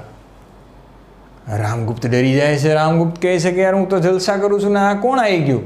તો કે હું શક શાસક રુદ્રસિંહ ત્રીજો. રામગુપ્તના દરેક સૈનિકોને કેદ કરી લેવાય છે. પાટલીપુત્ર ઘેરાઈ જાય છે અને આ બાજુ ઉપરથી ચંદ્રગુપ્ત બીજો વિક્રમાદિત્ય ઉતરે છે. ચંદ્રગુપ્ત બીજો ઉતરે છે અને જોવે છે કે ભાઈને કેદ કરી લેવામાં આવ્યા છે. ચંદ્રગુપ્ત કાંઈ પ્રયત્ન કરે પેલા શકોના સૈનિકોએ ચંદ્રગુપ્ત બીજા વિક્રમાદિત્યને પણ કેદ કરી લીધો. ચંદ્રગુપ્ત બીજાના ભાઈ રામગુપ્ત નિર્બળ શાસક હતા, એને ગાદી ઉપરથી ઉતારે છે અને રુદ્રસિંહ ત્રીજો શકોનો શાસક છે ગાદી ઉપર બેસે છે અને કહે છે, બોલ રામગुप्त तेरे साथ क्या सुलूक किया जाए, मार दिया जाए कि छोड़ दिया जाए. એટલે રામગુપ્ત કહે છે, छोड़ ही दिया जाए. एक शर्त में मैं छोड़ सकता हूँ, सोच लेना. मेरी शर्त यह है कि तुम्हारी पत्नी ध्रुव स्वामिनी देवी बेइंतहा सुंदर है. चाहे तो अपना राज्य वापस ले लो, पर एक शर्त पर, तुम्हें तुम्हारी पत्नी मुझे सौंपनी होगी. रानी को मेरे हवाले कर दो. रामगुप्त विचार करे છે કે રાજ્ય લેવું કે ધ્રુવ સ્વામીની દેવી. રામગુપ્તે ખીચામાંથી મિન્ટોસની એક ગોળી ખાધી અને દિમાગની બત્તી જલાવી અને વિચાર્યું કે રાજ્ય તો પાછું બીજી વખત નહીં મળે, પત્ની તો એક નહીં તો બીજી, બીજી નહીં તો ત્રીજી, હું તો રાજા છું, મને મળશે. એક કામ કરીએ, ધ્રુવ સ્વામી દેવી ભલે જાય, રાજ્ય જવું જોઈએ નહીં. એટલે એણે रामगुप्त बात मानी और कीधु कि तुम ध्रुव स्वामिनी देवी को ले जाओ, मेरा राज्य बख्श दो. रामगुप्त ने ए पण कहेवामां आव्युं के आटला सोना मोहर आपवामां आवशे. रामगुप्ते सोना मोहर पण आपी दीधुं. आ बाजू एनो नानो भाई चंद्रगुप्त बीजो आ बधुं जोवे छे अने खूब ज गुस्से थाय छे, परंतु ए केद छे, कांई करी शकतो नथी. अने आम पण राजा कोण छे? रामगुप्त एटले चंद्रगुप्त बीजानुं कंई चालतुं नथी. रुद्रसिंह त्रीजो शकोनो शासक है, ध्रुव स्वामी देवी ने पोतानी साथे लई जाए अने सैन्य शकोनु भागे छे, मतलब के जाए छे अने अहींया आगळ रामगुप्त ने छोड़वामां आवे छे. चंद्रगुप्त बीजाने पण छोड़वामां आवे छे. चंद्रगुप्त बीजो रामगुप्त पासे आवे छे अने कहे छे, भाई तूने ये क्या किया? भाभी को ऐसे ही शकों के हाथ छोड़ दिया, तुम निर्बल हो. रामगुप्त कहे छे, राजा मैं हूं ना कि तुम हो, इसलिए मैं कहता हूं जैसा मैं कहूं वैसा करो. चंद्रगुप्त बीजानी आतामाजी सटकली आमय धींगाणुं नानुं थयुं हतुं. आ तलवारो पड़ी जती, एक तलवार लई अने रामगुप्त मोटा भाईना गळे मूकी अने धड़थी माथुं अलग करी नाख्युं. रामगुप्तना सैनिको अने प्रजाजनोए विरोध न कर्यो अने स्वीकार लीधुं के नहीं, जे थयुं ए सारुं थयुं, अमारे जरूर छे चंद्रगुप्त बीजानी, एटले के तमारी जरूर छे राजा, તમે આ રાજ્ય સંભાળો પાટલીપુત્ર, બાકી આ નિર્બળ શાસક જો હજી 5 થી 10 વર્ષ રહ્યો તો ગુપ્ત વંશનો નાશ થઈ જાય. એના બધા જ મંત્રીઓ રામગુપ્તના હવે કોના મંત્રી બની જાય છે? ચંદ્રગુપ્ત બીજાના. ચંદ્રગુપ્ત બીજાને કહેવામાં આવે છે કે રાજ્યાભિષેક કરીએ આપણે. ચંદ્રગુપ્ત બીજો કહે છે ના, હું રાજ્યાભિષેક નહીં કરું, મારી ફરજ છે મારા ભાભી ધ્રુવ સ્વામિની દેવીને પરત લાવવાની. ચંદ્રગુપ્ત બીજાએ પોતાના ઘોડા અને સૈન્ય તૈયાર કર્યું. તગડક પોતાની સેના પાટલીપુત્રમાંથી ગુજરાત બાજુ નીકળે છે, અને એવામાં જ વચ્ચે માળવા પાસે રુદ્રસિંહ ત્રીજાનું સૈન્ય પડાવ નાખીને બેઠું હોય છે. ત્યાં ચંદ્રગુપ્ત બીજાનું સૈન્ય, વિક્રમાદિત્યનું સૈન્ય હુમલો કરે છે. આ હુમલામાં ધ્રુવ સ્વામિની દેવીને બચાવવામાં સક્ષમ થાય છે. શકોની પાછળ ચંદ્રગુપ્ત બીજો જાય છે. ચંદ્રગુપ્ત બીજો શકોને હરાવે છે અને એક બિરુદ પ્રાપ્ત કરે છે, શકારી. જીપીએસસીએ જે પ્રશ્ન પૂછી નાખ્યો અહીંયાથી પૂછ્યો તો શકારી તરીકે નીચેનામાંથી કયો શાસક ઓળખાય છે? શકારી એટલે ચંદ્રગુપ્ત બીજો. શકોને એણે હરાવ્યા. ધ્રુવ સ્વામિની દેવી એને લઈ અને ઘરે પાછો આવે છે. રુદ્રસિંહ ત્રીજો ગુજરાત ભાગી જાય છે માળવાથી. ચંદ્રગુપ્ત બીજો છે પાછો આવે છે. બીજા દિવસે સવારે ચંદ્રગુપ્ત બીજા બગીચામાં બેઠા છે, પગ ઉપર પગ ચડાવીને. રોજ સવારે એમનો નાસ્તો આવતો. આજે ખન ખન ખન કરતી ઝાંઝર સાથે એક સ્ત્રી આવે છે અને કહે છે કે ચંદ્ર, તમારો નાસ્તો. ચંદ્રને એમ થયું, મને ચંદ્ર કોણે કીધું? કારણ કે ઓલમોસ્ટ રોજ તો શું આવતી હોય છે? યુઝ્યુઅલી દાસીઓ આવતી હોય છે, એમાં ચંદ્રગુપ્ત બીજાને પોતાનો નાસ્તો આપતી હોય છે. પણ ચંદ્ર કીધું તરત જ જોવે છે તો ધ્રુવ સ્વામિની દેવી. ધ્રુવ સ્વામિની દેવી 16 શણગાર સજીને ઊભા છે અને ખૂબ જ સુંદર લાગી રહ્યા છે. પરંતુ આ તો ચંદ્રગુપ્ત બીજો છે. એણે તરત જ કીધું કે ભાભી, આ શું છે? મારા ભાઈના અવસાનને 12 દિવસો પણ નથી થયા અને તમે 16 શણગારમાં સજ્યા છો. ત્યારે ધ્રુવ સ્વામિની દેવીએ કીધું કે હું આજે સતી થવા જાઉં છું. શબ્દ સાંભળજો, સતી. પહેલી વખત ભારતના ઇતિહાસમાં સતી પ્રથાનો ઉલ્લેખ ક્યાંથી મળે છે? તો એ આપણને એરણ અભિલેખ ભાનુગુપ્તના, ગુપ્ત વંશનો શાસક એક આવશે છેલ્લે, ત્યાંથી મળે છે. તો સતી પ્રથાની શરૂઆત ક્યાંથી શરૂ થઈ હતી? તો કે ગુપ્તોના સમયમાં. ગુપ્ત સામ્રાજ્ય ગુપ્ત સુવર્ણયુગ કહેવાય છે, પરંતુ સ્ત્રીઓ માટે એ સુવર્ણયુગ નહોતો. એની ચર્ચા પણ આપણે જીપીએસસી 1-2 લેવલના લેક્ચરમાં, આપણે જે મેન્સના લેક્ચરમાં આપણે કરીશું. હું સતી થવાની છું. ચંદ્રગુપ્ત બીજું એવું કહે છે કે ના, હું તમને સતી નહીં થવા દઉં. તો કે શું તમે મારી સાથે લગ્ન કરશો? ચંદ્રગુપ્ત બીજો પોતાની ભાભી છે ધ્રુવ સ્વામિની દેવી, અને એની પાસે ધર્મયુદ્ધ સંકટ આવ્યું કે કાં તો એની સાથે લગ્ન કરે તો જે બચે, નહીં તો એને સતી થવું પડે. ધ્રુવ સ્વામિની દેવીએ કીધું કે એક વાત હું તમને કહેવા માગું છું ચંદ્રગુપ્ત, મર્યા પહેલાં, સતી થયા પહેલાં. તો ચંદ્રગુપ્તે કીધું બોલું ને? તો કે મને તો નાનપણથી તમે જ પસંદ હતા, પણ આ દુરાચારી અત્યાચારી તમારો ભાઈ રામગુપ્ત છે, એણે મને બળજબરીપૂર્વક લગ્ન કર્યા હતા. એટલે ચંદ્રગુપ્ત બીજો થોડો ઢીલો પણ પડે છે. અને ચંદ્રગુપ્ત બીજો કહે છે કે ખરેખર જો એવું જ હોય તો હું તમને સતી નહીં થવા દઉં, તમારી સાથે લગ્ન કરીશ, તમને એક નામ આપીશ. અને આ રીતે મિત્રો ચંદ્રગુપ્ત બીજો ગાદી ઉપર આવે છે. અને અહીંયા આગળ કોણ આવે છે? તો કે રાણી તરીકે ધ્રુવ સ્વામિની દેવી. ધ્રુવ સ્વામિની દેવી અને ચંદ્રગુપ્ત બીજાના લગ્ન થાય છે, ધામધૂમથી રાજ્યાભિષેક થાય છે, અને એક બાળક પેદા થાય છે જેનું નામ છે કુમારગુપ્ત. કુમારગુપ્ત ઘડીક ઘોડિયામાં હિંચકે મિત્રો, ત્યાં સુધી આપણે એના પિતા ચંદ્રગુપ્ત બીજાને કઈ રીતે વિક્રમાદિત્ય નામ પડ્યું, ફાહિયાનનું એના સમયમાં શું મહત્વ છે, નવરત્નોની વાત શું છે, એ બધું ભણીએ છીએ નેક્સ્ટ લેક્ચરમાં. જય હિન્દ, જય Bharat. Friends, welcome to my channel, your channel, Target with Bhavik Maru. Last લેક્ચરમાં આપણે ચર્ચા કરી કે સમુદ્રગુપ્તના અંત પછી દુરાચારી ભોગવિલાસી એનો પુત્ર રામગુપ્ત ગાદી ઉપર આવે છે 375 થી 380ના સમયમાં. એ સમયમાં શક રાજાઓનું આક્રમણ થાય છે અને એના બદલામાં રામગુપ્ત એની પત્ની ધ્રુવ સ્વામિની દેવીને શકોના હવાલે કરી દે છે. અને ત્યાર પછી ચંદ્રગુપ્ત બીજો વિક્રમાદિત્યને બચાવીને લાવે છે. આ ચર્ચા આપણે લાસ્ટ લેક્ચરમાં કરી હતી. ફટાફટ થોડું રિવિઝન કરીએ. રામગુપ્તનો સમય મિત્રો 375 થી 380 છે. કેમ કે સમુદ્રગુપ્તનો સમય કેટલો હતો? તો કે ઈસવીસન 335 થી 375. 319 થી 335નો સમય ચંદ્રગુપ્ત પહેલાનો, 335 થી 375નો સમય સમુદ્રગુપ્તનો, 375 થી 380 સમય રામગુપ્તનો. તે એક નિર્બળ શાસક હતો, સમુદ્રગુપ્તનો મોટો પુત્ર હતો. એની માહિતી બહુ ઓછી મળે છે, સિક્કા પણ ઓછા મળે છે. સાહિત્યિક સ્ત્રોત, સાહિત્યમાં એની વાત જોવા મળે છે વિશાખા દત્તે લખેલું પુસ્તક દેવીચંદ્રગુપ્તમ પરીક્ષામાં પૂછાઈ શકે કોણે લખ્યું છે. વિશાખા દત્તે લખેલું દેવીચંદ્રગુપ્તમ પુસ્તકમાં એની આ સ્ટોરી જોવા મળે છે. નાટ્યદર્પણ, કાવ્યમીમાંસા અને હર્ષચરિતમ. હર્ષચરિતમ એકચ્યુઅલીમાં હર્ષવર્ધનના સમયમાં લખાશે, વર્ષો પછી. હર્ષવર્ધનના દરબારી કવિ કાદંબરીના લેખક એવા બાણભટ્ટે હર્ષચરિતમ લખેલું છે. હવે અહીંયા આગળ પાછો રિવિઝન કરાવી દઉં ફટાફટ. તમને એવું પૂછે બુદ્ધચરિતમ, તો કનિષ્કનો દરબારી આવશે હો પાછો. કોણ? યાદ કરો, અશ્વઘોષ. પણ હર્ષચરિતમ બાણભટ્ટે લખ્યું છે. બાણભટ્ટને આપણે ભણીશું હર્ષના લેક્ચરમાં.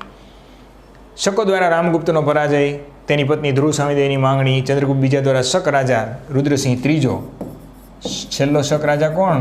રુદ્રસિંહ ત્રીજો, એને હરાવી શકારીનું બિરુદ પ્રાપ્ત કરે છે કોણ? ચંદ્રગુપ્ત બીજો. અને ગુજરાતમાં પહેલી વખત જો ગુપ્તોનું શાસન આવતું હોય તો એ ચંદ્રગુપ્ત બીજાના દરબારમાં છે. અથવા પોતાના ભાઈ રામગુપ્તની પણ હત્યા અને ધ્રુવ સ્વામીદેવી સાથે લગ્ન. આ રીતે એને બચાવીને લઈ આવ્યો હતો કોણ? ચંદ્રગુપ્ત બીજો. હવે આપણે એની ડિટેલ ભણીએ.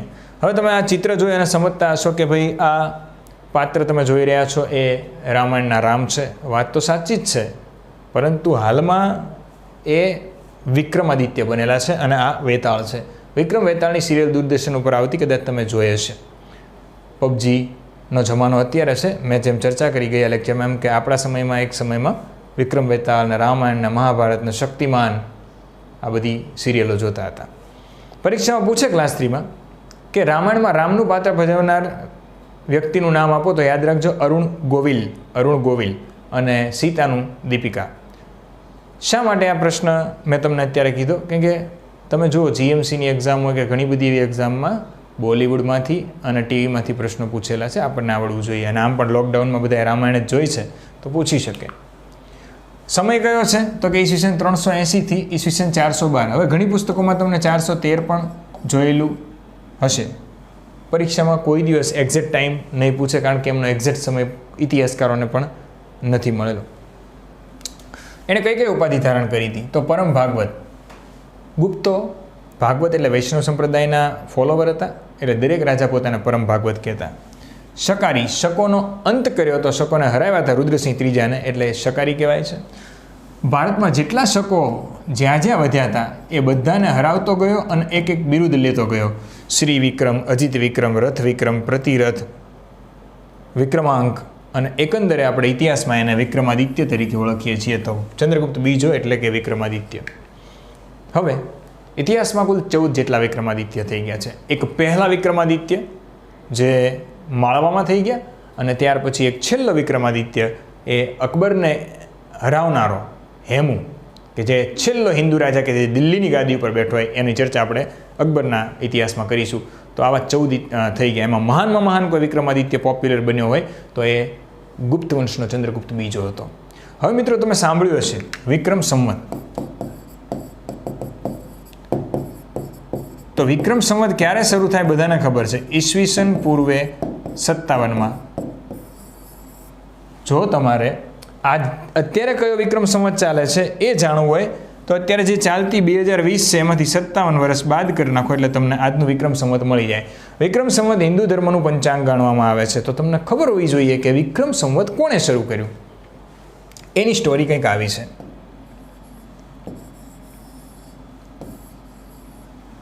ઈસવીસન પહેલી સદી પૂર્વે માળવામાં વિદેશીઓ મલેચ્છ એટલે કે શકો હુણોનું આક્રમણ થયું હતું. મલેચ્છ કહેવામાં આવતા. એ વખતે માળવાનો એક શાસક હતો, એનું નામ વિક્રમાદિત્ય હતું. 14 વિક્રમાદિત્યમાં સૌથી પહેલો વિક્રમાદિત્ય કોણ છે? તો કે માળવાનો વિક્રમાદિત્ય. આ વિક્રમાદિત્યએ માળવામાં મલેચ્છોને હરાવ્યા અને પોતે એક સંવત શરૂ કર્યો એની વિજયની યાદમાં. એણે પોતાના નામ ઉપરથી એને નામ આપ્યું વિક્રમ સંવત. થોડા જ વર્ષોમાં કનિષ્ક આવે છે. ઈસવીસન 78માં વિક્રમ સંવત બંધ કરી દેવાય છે અને એક નવું સંવત શરૂ થાય છે, જે આપણે ભણી ચૂક્યા છીએ, શક સંવત. શક સંવત શરૂ થયું. વિક્રમ સંવત પાછું ક્યાંક ઇતિહાસમાં કંઈક ખોવાઈ ગયું. ફરી એક વખત વૈષ્ણવ ધર્મ, હિન્દુ ધર્મ છે, એ ગાદી ઉપર આવ્યો. અને એ વખતે પણ એવું જ થયું કે માળવાનો એક શાસક જેનું નામ હતું ચંદ્રગુપ્ત બીજો. ચંદ્રગુપ્તની 2 રાજધાની છે, યાદ રાખજો. પહેલી મુખ્ય રાજધાની પાટલીપુત્ર, અને એણે એક વિજય મેળવી અને માળવા એટલે ઉજ્જૈનને પણ રાજધાની બનાવી હતી. માળવા, ઉજ્જૈન. તો એણે જોયું કે એક સમયે માળવામાં પહેલાં એક વખત આવી ઘટના ઘટી હતી કે એક શકોનું આક્રમણમાં એક રાજાએ બધાને ખદેડી મૂક્યા હતા. તો અત્યારે હું પણ માળવાનો શાસક છું અને મેં પણ શકોને ભગાવ્યા છે. તો એની યાદીમાં હું એનું એ સંવત ફરીવાર શરૂ કરું એટલે કહેવાય છે મિત્રો કે ફરી એક વખત વિક્રમ સંવત શરૂ કર્યું હોય તો એ ચંદ્રગુપ્ત બીજો વિક્રમાદિત્ય છે. બંનેના નામ વિક્રમાદિત્ય છે એટલે ઘણી વખત પરીક્ષામાં પૂછાય કે વિક્રમ સંવત કોણે શરૂ કરી, તો જવાબ વિક્રમાદિત્ય આવે છે. પણ વિક્રમાદિત્ય જૂનો એણે શરૂ કરી હતી, પરંતુ પોપ્યુલર આ હતો એટલે આનું નામ વધારે ફેલાઈ ગયું. હવે એણે શક સંવત પાછી બંધ કરી અને વિક્રમ સંવત શરૂ કરી હતી. તો માળવાનો એ પણ રાજા હતો, આ પણ રાજા હતો. એનું નામ પણ વિક્રમાદિત્ય, આનું નામ પણ વિક્રમાદિત્ય. એટલા માટે થઈ અને ખાસ કહું છું કે ખરેખર વિક્રમ સંવત છે પહેલી વખત એ ઈસવીસન પૂર્વે 57માં શરૂ કરી હતી અને પછી છે એ આ રીતે થઈ. તો આ વસ્તુ પણ આપણને ખબર હોવી જોઈએ કે 2 રાજધાની છે ચંદ્રગુપ્ત બીજાની. પહેલી કઈ છે? પાટલીપુત્ર, જે એને બાપદાદા પાસેથી મળી હતી, અને બીજી એણે કરી હતી માળવા. આ ઉપરાંત એના અન્ય નામ છે. બાળપણનું નામ એવું માનવામાં આવે છે કે દેવગુપ્ત અથવા દેવરાજ હતું. માતા પિતાએ નામ એનું કયું પાડ્યું હતું? દેવગુપ્ત અથવા દેવરાજ. દેવશ્રી પણ કહેતા. સાચી અભિલેખમાં એને દેવરાજ અને પ્રવરસેન પણ કીધો છે. જો આ કંઈક નવું મળશે તમને, પ્રવરસેન પણ એનું નામ છે. એની પત્નીનું નામ ધ્રુવ સ્વામિની દેવી, અને પછી બીજા લગ્ન કુબેરનાગા સાથે થયા હતા, એ પણ ચર્ચા કરીશ. સંતાનોમાં કુમારગુપ્ત જે ધ્રુવ સ્વામિની દેવીથી પ્રાપ્ત થયો હતો, ગોવિંદગુપ્ત એ પણ ધ્રુવ સ્વામિની દેવીથી પ્રાપ્ત થયો હતો, અને ત્યાર પછી કુબેરનાગા જે પ્રભાવતી ગુપ્તથી પ્રાપ્ત થયો હતો. ક્યાંથી આપણને ચંદ્રગુપ્ત બીજાની માહિતી મળે છે? તો કે એક તો ઉદયગીરી અભિલેખ મધ્યપ્રદેશનો, સાંચીનો અભિલેખ એ પણ મધ્યપ્રદેશમાં, ગઢવાનો અભિલેખ ઉત્તર પ્રદેશમાંથી, મથુરાનો શિલાલેખ છે ઉત્તર પ્રદેશમાં, મથુરા ઉત્તર પ્રદેશમાં એવું બધાને ખબર જ છે. મહરોલીનો લોહસ્તંભ દિલ્હી ખાતે જે અલાઉદ્દીન સુધીનું લખાણ લખેલું છે, અને ગુપ્તકાલીન એક સાહિત્ય. ઘણા બધા છે કે જેમાંથી આપણને ચંદ્રગુપ્ત બીજાની વાત મળે છે. કાલિદાસ હોય, અમરસિંહના પુસ્તકો હોય, વિશાખાદસનું પુસ્તક હોય, શુદ્રકનું પુસ્તક હોય, મુચ્ચકટિકમ, દરેકમાં આપણને ચંદ્રગુપ્ત બીજાની માહિતી મળે છે. તો સાહિત્યમાંથી, શિલાલેખોમાંથી, સિક્કાઓમાંથી ઘણી બધી જગ્યાએથી આપણને એની માહિતી મળે છે. આ ઉપરાંત પહેલો ચીની યાત્રાળુ જે ફાહિયાન એમના સમયમાં આવ્યો, ફોક વોકિંગમાંથી પણ આપણને એની માહિતી મળે છે. હવે ચંદ્રગુપ્ત બીજાને આપણે ડિટેલમાં ભણીએ. હવે તમને બધાને જ ખબર છે કે સૌથી પહેલાં આટલો વિસ્તાર છે એને કોણે આપ્યો હતો? તો કે એના દાદા ચંદ્રગુપ્ત પહેલાંના સમયમાં જીતી લીધો હતો. આ જે વિસ્તાર ગુલાબી પટ્ટીવાળો છે એ વિસ્તાર મહેન્દ્રપુરમ, કાંચીપુરમ સુધીનો વિસ્તાર છે એ સમુદ્રગુપ્તના સમયમાં આવ્યો હતો. બાકી શું વધ્યું હતું? તો કે ગુજરાત બાકી હતું. માળવાથી ઉજ્જૈન જીતવાનું બાકી હતું અને ગુજરાત બાકી હતું, એ એણે જીતી લીધું. હવે એણે જીતી તો લીધું મિત્રો ગુજરાત, શકોને હરાયા, શકોને ખતમ કર્યા, પણ નર્મદાની નીચે આજનો જે મહારાષ્ટ્રનો અને મધ્યપ્રદેશનો જે વિસ્તાર છે ત્યાં આગળ એક મહાન વંશ હતો જેનું નામ હતું વાકાટક વંશ. વાકાટક વંશની નીચે કર્ણાટક અને કેરળની સીમાઓમાં એક વંશ હતો જેનું નામ હતું કદમ વંશ. વાકાટક વંશ અને કદમ વંશ આ બંને વંશો મહાન વંશ હતા. અને એ સાથે જ મિત્રો અહીંયા આગળ નાગવંશ દક્ષિણમાં હતો, જે 3 કદમ, વાકાટક અને નાગવંશ આ ત્રણેયનું દક્ષિણમાં ખૂબ શાસન ચાલતું હતું.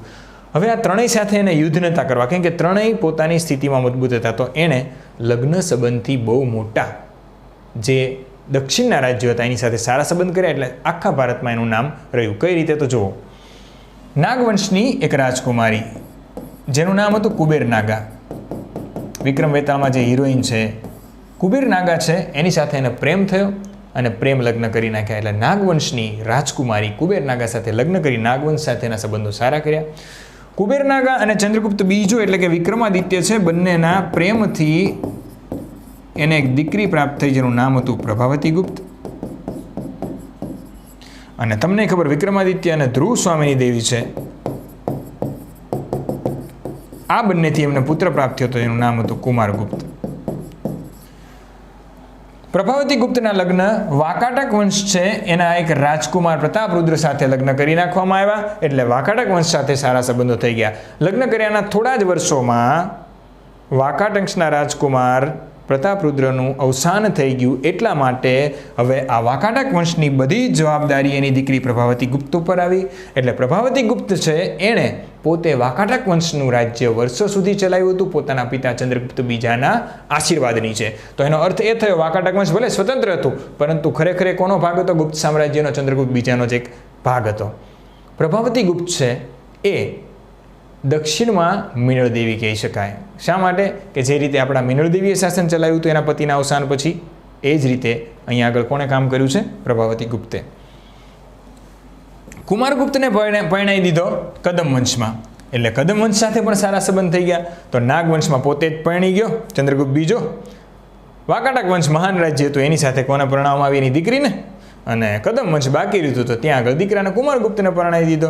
એ રીતે દક્ષિણના બધા જ રાજ્યો સાથે સારા સંબંધો કર્યા, એટલે હવે યુદ્ધની કોઈ ભીતિ રહેતી નથી. એટલે સરસ મજાના વૈવાહિક સંબંધોથી એણે પોતાનું સામ્રાજ્ય વિસ્તાર્યું અને યુદ્ધથી પણ વિજયો. ચંદ્રગુપ્ત દ્વિતીયના શાસનના કાળમાં ગુપ્ત સામ્રાજ્ય સૌથી શ્રેષ્ઠ કક્ષાએ હતું. લગ્ન સંબંધો બાંધીને પોતાની સ્થિતિ મજબૂત કરી. નાગવંશ, વાકાટક, કદમ વંશ વગેરે સાથે મેં સમજાવ્યું એ રીતે. નાગવંશ ગુપ્ત યુગમાં ખૂબ શક્તિશાળી હતા. પ્રયાગ પ્રશસ્તિમાં પણ એમનો ઉલ્લેખ છે. ચંદ્રગુપ્ત દ્વિતીય નાગરાજકુમારી કુબેરનાગા સાથે લગ્ન કરે છે. મેં તમને જે વાત કરીએ, ચંદ્રગુપ્ત અને કુબેરનાગાની એક પુત્રી થઈ પ્રભાવતી ગુપ્ત, અને આ પ્રભાવતી ગુપ્તને ક્યાં પરણાવી દીધી હતી? વાકાટક વંશમાં. કદમ વંશ પોતાના પુત્ર કુમારપાળના લગ્ન કદમ વંશની રાજકુમારી સાથે કર્યા હતા. રાજધાની કુંતલમાં, કદમ વંશની રાજધાની કઈ હતી? કુંતલ. આ કુંતલમાં ચંદ્રગુપ્ત દ્વિતીયના દૂત તરીકે કાલિદાસ પધાર્યા હતા. તો કુંતલમાં ક ઉપરથી કાલિદાસ છે એ રાજદૂત તરીકે ગયા હતા. કુંતલ કોની રાજધાની છે? ક ઉપરથી કદમ વંશ. કદમ વંશની રાજધાની ક ઉપરથી કુંતલ. ત્યાં કોણ ગયું હતું રાજદૂત તરીકે? ક ઉપરથી કાલિદાસ. પરીક્ષામાં પૂછાય તો લખજો. અને શૃંગાર પ્રકાશ ભોજ રાજાએ, ગુપ્તો પછી વર્ષો પછી માળવાનો રાજા કોણ બનશે? ભોજ. એણે શૃંગાર પ્રકાશમાં એની વાત કરેલી છે. વાકાટક વંશ. ચંદ્રગુપ્ત એ પોતાની પુત્રી પ્રભાવતીના લગ્ન રુદ્રસેન બીજા સાથે કર્યા હતા, જે વાકાટક વંશનો રાજકુમાર હતો. રુદ્રસેન બીજાના અવસાન બાદ રાજ્યનો બધો જ કારોબાર પ્રભાવતીના હાથમાં ગયો. ગુપ્ત સામ્રાજ્યના સંરક્ષણ હેઠળ રાજ્યનું સંચાલન થયું. મેં તમને ઓલરેડી આ ચર્ચા કરી છે, એટલે વાંચી જાઉં છું ફટાફટ. ચંદ્રગુપ્ત દ્વિતીય અને વાકાટક બંને મળીને ગુજરાતના કાઠિયાવાડના શકોને કારમો પરાજય આપ્યો હતો. શક્તિશાળી શકોને હરાવીને શકારીની ઉપાધિ ધારણ કરી એવું કહેવાય છે. હવે મિત્રો, લગ્ન થયા પહેલાં, પ્રભાવતીના લગ્ન થયા એ પહેલાંની વાત છે કે જ્યારે એ યુવાન હતો. શકોને હરાવવામાં એને શરૂઆતમાં જ વાકાટક વંશે મદદ કરી. એટલે શરૂઆતના ધોરણથી જ, કે જ્યારે ચંદ્રગુપ્ત રાજા પણ નહોતો ત્યારથી ગુપ્ત સામ્રાજ્યના સંબંધો વાકાટક સાથે સારા હતા. પછી જ એણે એની દીકરીને પરણાવી હતી વર્ષો પછી.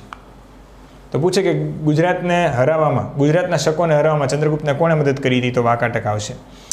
શક રાજા રુદ્રસિંહ ત્રીજાને હરાવીને એનો વધ કર્યો. આ વિજયની સ્મૃતિમાં તેણે વ્યાઘ્રશૈલીના ચાંદીના સિક્કા બનાવ્યા હતા અને વિક્રમાદિત્યની ઉપાધિ ધારણ કરી હતી. શકારીની એ પણ ખબર છે. તો ચાંદીના સિક્કાની શરૂઆત જો ખરેખર ક્યાંય ગુપ્ત સામ્રાજ્યમાં જોવા મળતી હોય તો એ ચંદ્રગુપ્ત બીજાના સમયમાં છે. સોનાના સિક્કા તો બનતા જ હતા, પણ ચાંદીના સિક્કા કોણે શરૂ કર્યા હતા? ચંદ્રગુપ્ત બીજાએ. ચંદ્રગુપ્ત બીજા દ્વારા વિક્રમ સંવતની શરૂઆત મેં તમને ઓલરેડી ચર્ચા કરી દીધી છે. ગુપ્ત યુગમાં ચાંદીના સિક્કાઓ શરૂ કરનાર ચંદ્રગુપ્ત બીજો હતો. હવે ખાસ મિત્રો યાદ રાખજો, ચંદ્રગુપ્તના નવરત્નો હતા. તેની માહિતી આજે પણ તમને ચંદ્રગુપ્તની જે બીજી રાજધાની ઉજ્જૈન છે, મહાકાલેશ્વરનું મંદિર છે, ત્યાં આગળ જાઓ તો તમને એના નવરત્નની મૂર્તિ અને એની મૂર્તિ જોવા મળશે. ચંદ્રગુપ્ત પોતે વિદ્વાન હતો અને સાહિત્ય અને કલાનો પોષક હતો. ગુપ્ત યુગમાં સાહિત્યનો સુવર્ણ યુગ કોને કહેવાય? તો લખજો, નવરત્નો હતા કોના દરબારમાં? ચંદ્રગુપ્ત બીજાના, વિક્રમ. એટલે જ એને સાહિત્યનો સુવર્ણ. બહુ બધું લખાયું છે વખતે. કઈ ભાષામાં? સંસ્કૃત ભાષામાં. કઈ લિપિમાં? દેવનાગરી લિપિમાં. એટલે જ આપણે બધું વાંચી શક્યા. સૌથી પહેલાં વાત કરીએ તો ધન્વંતરી એક ચિકિત્સક હતા અને એણે જે પુસ્તક લખ્યું છે એ આપણો ચોથો ઉપવેદ, પહેલો જ ઉપવેદ આમ ગણી શકાય, આયુર્વેદ. ઋગ્વેદનો ઉપવેદ કયો છે? આયુર્વેદ. પણ ખરેખર ઋગ્વેદ લખાયું હતું વૈદિક સાહિત્યમાં ઈસવીસન પૂર્વે 1500ની આસપાસ. પણ આયુર્વેદ વર્ષો પછી ઈસવીસન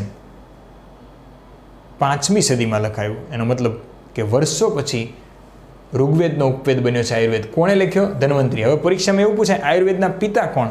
તો પાછું બાફતા નહીં, આયુર્વેદના પિતા ધન્વંતરી એવું ન લખતા. આયુર્વેદના પિતા ઓલરેડી મેં તમને ભણાવ્યા હતા કનિષ્કના લેક્ચરમાં, ભૂલી ન જતા.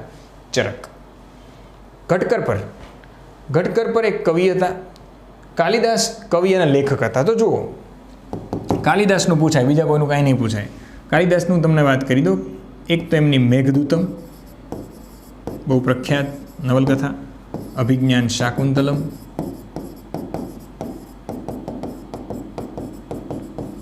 વિક્રમવર્ષિયમ, જેમાં વિક્રમાદિત્યની વાતો લખી છે, રઘુવંશમ,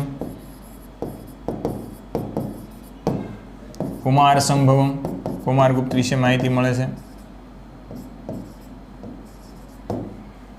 માલવિકા અગ્નિમિત્રમ,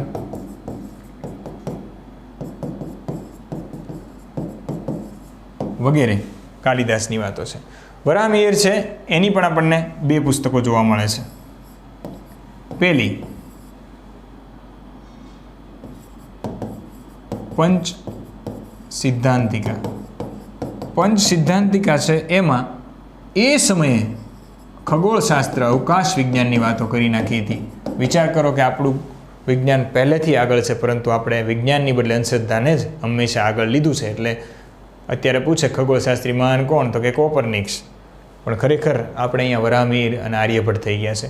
તો પંચ સિદ્ધાંતિકા અવકાશ વિજ્ઞાન. અને બીજું પુસ્તક છે જે વરાહમિહિરનું લખેલું, એ છે બૃહદ સંહિતા. આ પરીક્ષામાં પૂછાઈ ગયેલું છે. બૃહદ સંહિતા એટલે એ જમાનામાં પરમાણુ ઉપર, અણુ વિજ્ઞાન, પરમાણુ વિજ્ઞાન ઉપર પુસ્તક લખ્યું હતું. કોણે? વરાહમિહિરે. તો વરાહમિહિર કોના નવરત્ન હતા? ચંદ્રગુપ્ત બીજાના. ધન્વંતરી, ઘટકર પર, કાલિદાસ અને વરાહમિહિર. અમરસિંહ નામના એક લેખક હતા જેણે 2 પુસ્તક લખી હતી. એક તો અમરકોશ અને બીજી એમણે લખી હતી નામલિંગાનું શાસનમ.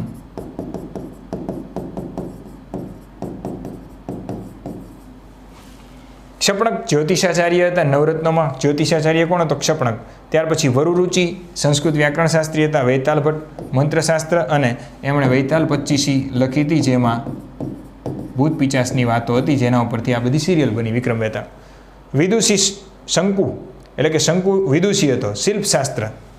શિલ્પશાસ્ત્ર એણે લખ્યું હતું.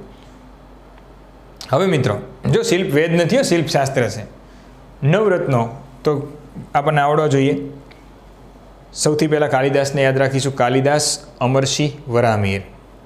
ધન્વંતરી, ઘટકર પર, શંકુ, વરુરુચિ, વૈતાલ ભટ્ટ અને ઘટકર પર. આવા નવરત્નો થઈ ગયા. ધન્વંતરી, ઘટકર પર, કાલિદાસ, વરાહમિહિર, અમરસિંહ, ક્ષપણક, વરુરુચિ, વૈતાલ ભટ્ટ અને શંકુ. ક્લિયર છે? ઓકે.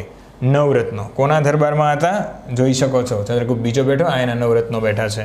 અને ઉજ્જૈનમાં એમની સભાઓ ભરાતી, કેમ કે પાટલીપુત્ર પછી બીજી રાજધાની કઈ બનાવી હતી? ઉજ્જૈનને. કોણે? ચંદ્રગુપ્ત બીજાએ. આ કોણ છે વાઘ સાથે? આ છે ચાઇનીઝ પિલગ્રીમ્સ, ચીની યાત્રાળુ ફાહિયાન. ફાહિયાનનું એકચ્યુઅલ નામ ફાક્સિયાન હતું, પણ એવું બોલતા આપણને કાંઈ આવડે નહીં, એટલે આપણે એને ફાહિયાન કીધો.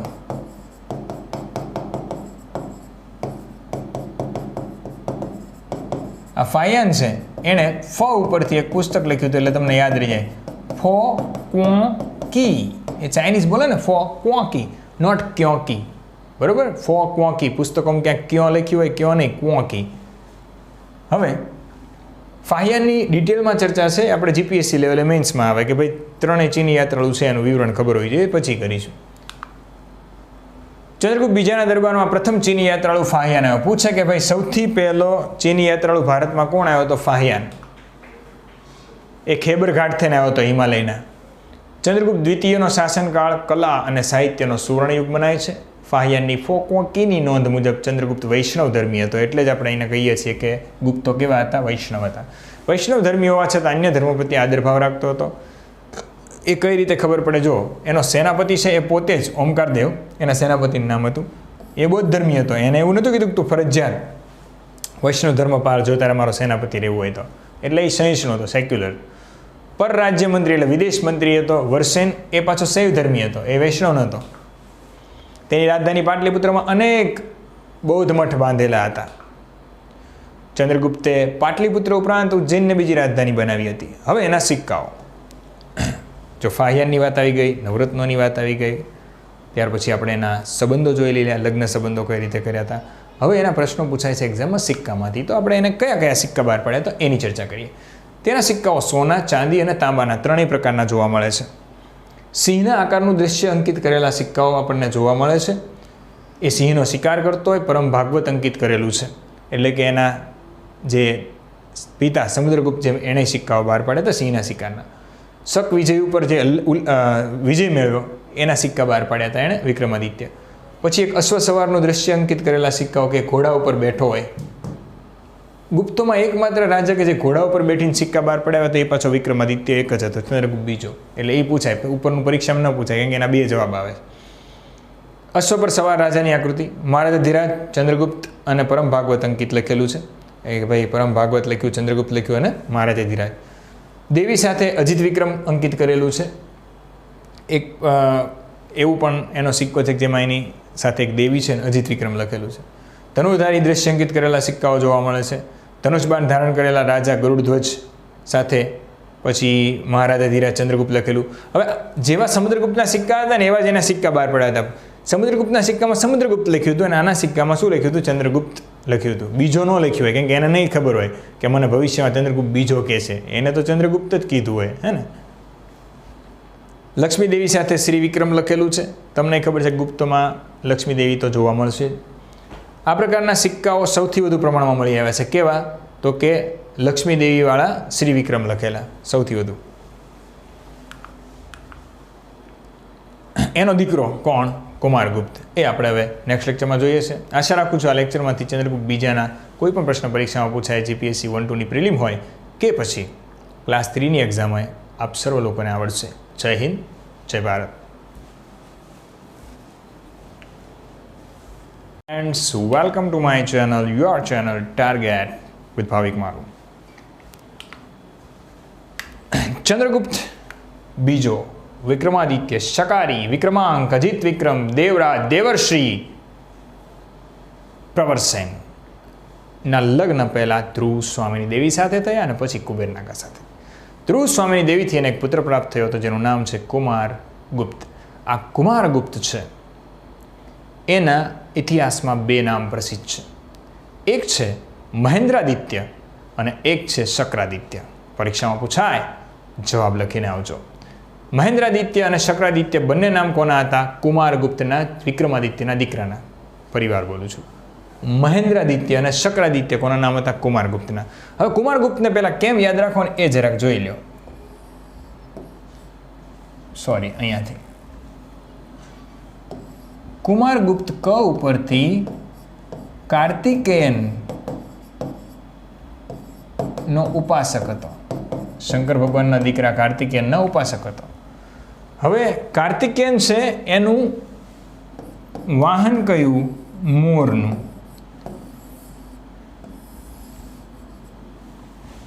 બે પ્રશ્નોના જવાબ મળશે. મોરવાળા સિક્કા કોના જોવા મળે છે? મોરની છાપવાળા સિક્કા કોના જોવા મળે છે? અથવા તમને એમ કહે કે કાર્તિકેયનની સિક્કાવાળા છાપવાળા સિક્કા કોના જોવા મળે છે? જવાબ લખીને આવજો. કુમારગુપ્ત પહેલો, ગુપ્ત વંશનો શાસક. મહેન્દ્રાદિત્ય, મોર ઉપરથી યાદ રાખજો કે મહેન્દ્રાદિત્ય નામ કોનું હતું? તો કે કુમારગુપ્તનું હતું. આ બે વસ્તુ અહીંયાથી ખબર પડે છે. ત્રીજી એક વસ્તુ એમના વિશે મહત્વની હોય તો એવો પ્રશ્ન આવે કે નાલંદા વિદ્યાપીઠની સ્થાપના કોણે કરી? તો પણ એ જવાબ આવશે. બીજી એક વસ્તુ કે સમુદ્રગુપ્ત ઉપરાંત કોના સિક્કામાં અશ્વમેધ યજ્ઞની વાતો જોવા મળે છે? તો અશ્વમેધ યજ્ઞ છે એ બે જણાએ કર્યો હતો. એક સમુદ્રગુપ્ત અને ત્યાર પછી સમુદ્રગુપ્તનો પૌત્ર કુમારગુપ્ત. હવે આ પ્રશ્ન ક્યાં પૂછાણો હતો? જીપીએસસી 2019ની પ્રિલિમમાં ચેક કરવાની છૂટ છે. ચલો શરૂ કરીએ. કુમારગુપ્ત ક્યાંથી માહિતી મળે? સ્ત્રોત શું? પહેલાં તો સમજી લો કે એનો સમય ઈસવીસન 412 થી ઈસવીસન 455 છે. એક તો એમપીમાં આવેલો ભિલસા અભિલેખ, એમપીમાં આવેલો મંદસોર અભિલેખ, મહારાષ્ટ્રમાં આવેલો દામોદર અભિલેખ. આ ત્રણ અભિલેખમાંથી તામ્રપત્ર ઉપર અને અભિલેખ ઉપરથી આપણને માહિતી મળે. એણે કઈ કઈ ઉપાધિ ધારણ કરી? તો મહારાજા ધીરાજ, મહેન્દ્રાદિત્ય, શક્રાદિત્ય, શ્રી મહેન્દ્ર, અજીત મહેન્દ્ર, વીર મહેન્દ્ર, ઘણું બધું નામ છે એટલે એને મહેન્દ્રાદિત્ય કીધું. ખાસ યાદ રાખજો, ગુપ્ત કુળ વ્યોમ શશી તરીકે કોણ પ્રસિદ્ધ છે? ગુપ્ત કુળ વ્યોમ શશી. શશી એટલે ચાંદો. ગુપ્ત કુળનો ચાંદો કોણ હતો? તો કે કુમારગુપ્ત હતો. વ્યાઘ્રબલ પરાક્રમ એવું નામ પણ એનું એટલા માટે છે કે એનાય સિક્કામાં વાઘને હણાવતા સિક્કા જોવા મળ્યા છે. એટલે આ દરેક લોકો દરેક રાજાઓ પોતાને શ્રેષ્ઠ બતાવવા વાઘને હણતા હતા એવું માનવામાં આવે છે. વાઘથી ભરેલા પ્રદેશો ઉપર અધિકાર કર્યો હતો. મધ્યપ્રદેશ સમગ્ર એને જીત્યું હતું. તમને ખબર સૌથી વધુ વાઘ ત્યાં જોવા મળે. સિક્કા ભારતના પશ્ચિમ અને મધ્ય ભાગોમાંથી મોટા પ્રમાણમાં સિક્કાઓ મળી આવ્યા છે. મિત્રો તમને એવું પૂછે ગુપ્ત વંશમાં સૌથી વધુ કોના સિક્કા મળી આવ્યા? તો જવાબ લખીને આવજો કુમારગુપ્ત. તમને એવું પૂછે કે સૌથી વધુ અભિલેખો કોના મળી આવ્યા છે ગુપ્ત વંશમાં? તો પણ જવાબ લખીને આવજો કુમારગુપ્ત. કુમારગુપ્તનો એક અભિષેક બિલસડ અભિલેખ છે. કયો? બિલસડ. આ અભિલેખમાંથી આપણને ગુપ્ત વંશની વંશાવલી મળે છે. પરીક્ષા માટે અગત્યનો પ્રશ્ન કે કયા અભિલેખમાંથી ગુપ્ત વંશની વંશાવલી આપણે એક્ઝેક્ટ મળી આવી છે? તો જવાબ આવશે વિલ્સડ અભિલેખ. ક્લિયર છે? વિલ્સડ અભિલેખ. અશ્વમેઘ મહેન્દ્રનું બિરુદ ધારણ કર્યું હતું અને આ પ્રશ્ન મેં કીધું એમ જીપીએસસીએ પૂછી નાખ્યો. ચંદ્રગુપ્તનો ઉત્તરાધિકારી હતો. ધ્રુવ સ્વામી દેવીનો પુત્ર હતો અને એનો સમય શાંતિનો કાળ હતો. ફક્ત એક બળવો થયો હતો જેની આપણે ચર્ચા કરીશું.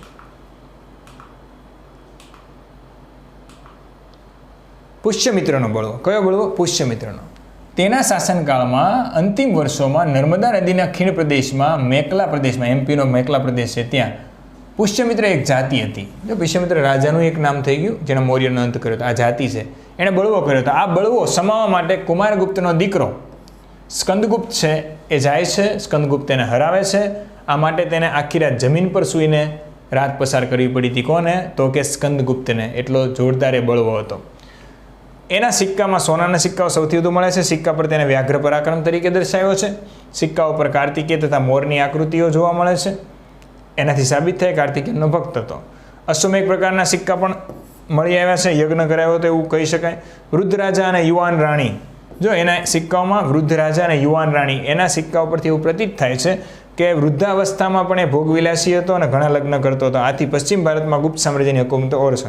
હવે એમાં એક નાટકમાં એવું લખેલું છે કે કુમારગુપ્તે વૃદ્ધાવસ્થામાં પણ યુવાન સ્ત્રીઓ, યુવાન રાજકુમારીઓ સાથે લગ્ન કર્યા હતા બળજબરીપૂર્વક. કેમ કે જે નબળા શાસકો હતા એને એમ કે તમારી દીકરીને પરણાવવી પડશે. અને આના જ કારણે થઈ. અને મિત્રો જે શાસકો હતા એ કુમારગુપ્તની વિરુદ્ધમાં ગયા હતા અને ઘણા શાસકોએ કુમારગુપ્તને ખંડણી ભરવાનું છોડી દીધું હતું. એનું પરિણામ ભોગવવું પડ્યું સ્કંદગુપ્તને અને પછીના શાસકો નિર્બળ આવતા ગુપ્ત વંશની પડતી શરૂ થઈ ગઈ હતી. કુમારગુપ્ત કે જેના સૌથી વધુ સુવર્ણ સિક્કા જોવા મળે છે અને ધીરે ધીરે સ્કંદગુપ્તના સમય પછી આ સિક્કાઓનું મૂલ્ય ઘટતું જાય છે અને ગુપ્ત વંશની પડતી થાય છે. એ પણ જોવા મળે છે સિક્કાઓ પરથી. અશ્વમેઘવાળા યજ્ઞ કરેલા સિક્કા એક દેવી સાથે, ત્યાર પછી હાથી ઉપર કુમારગુપ્ત જાય એવાય સિક્કા એના જોવા મળે છે. અને શીશાના સિક્કા, લેડના સિક્કા જો કોઈ શરૂઆત કરી હોય સૌથી પહેલાં ગુપ્ત વંશમાં તો પણ કોણ છે? તો કે કુમારગુપ્ત. નાલંદા વિદ્યાપીઠ. આજે તમે બિહારમાં નાલંદા વિદ્યાપીઠ જોઈ શકો છો. આજે પણ નાલંદા વિદ્યાપીઠ શરૂ જ છે. મનમોહન સિંઘે નાલંદા વિદ્યાપીઠ શરૂ કરાવી હતી 2010માં. પણ એ નવા રૂપથી મહાવીર નાલંદા કરીને. કુમારગુપ્ત કાર્તિકેયનનો ભક્ત હોવા છતાં તે ધર્મસહિષ્ણુ હતો. તમામ ધર્મોના અનુયાયીને માન આપતો હતો.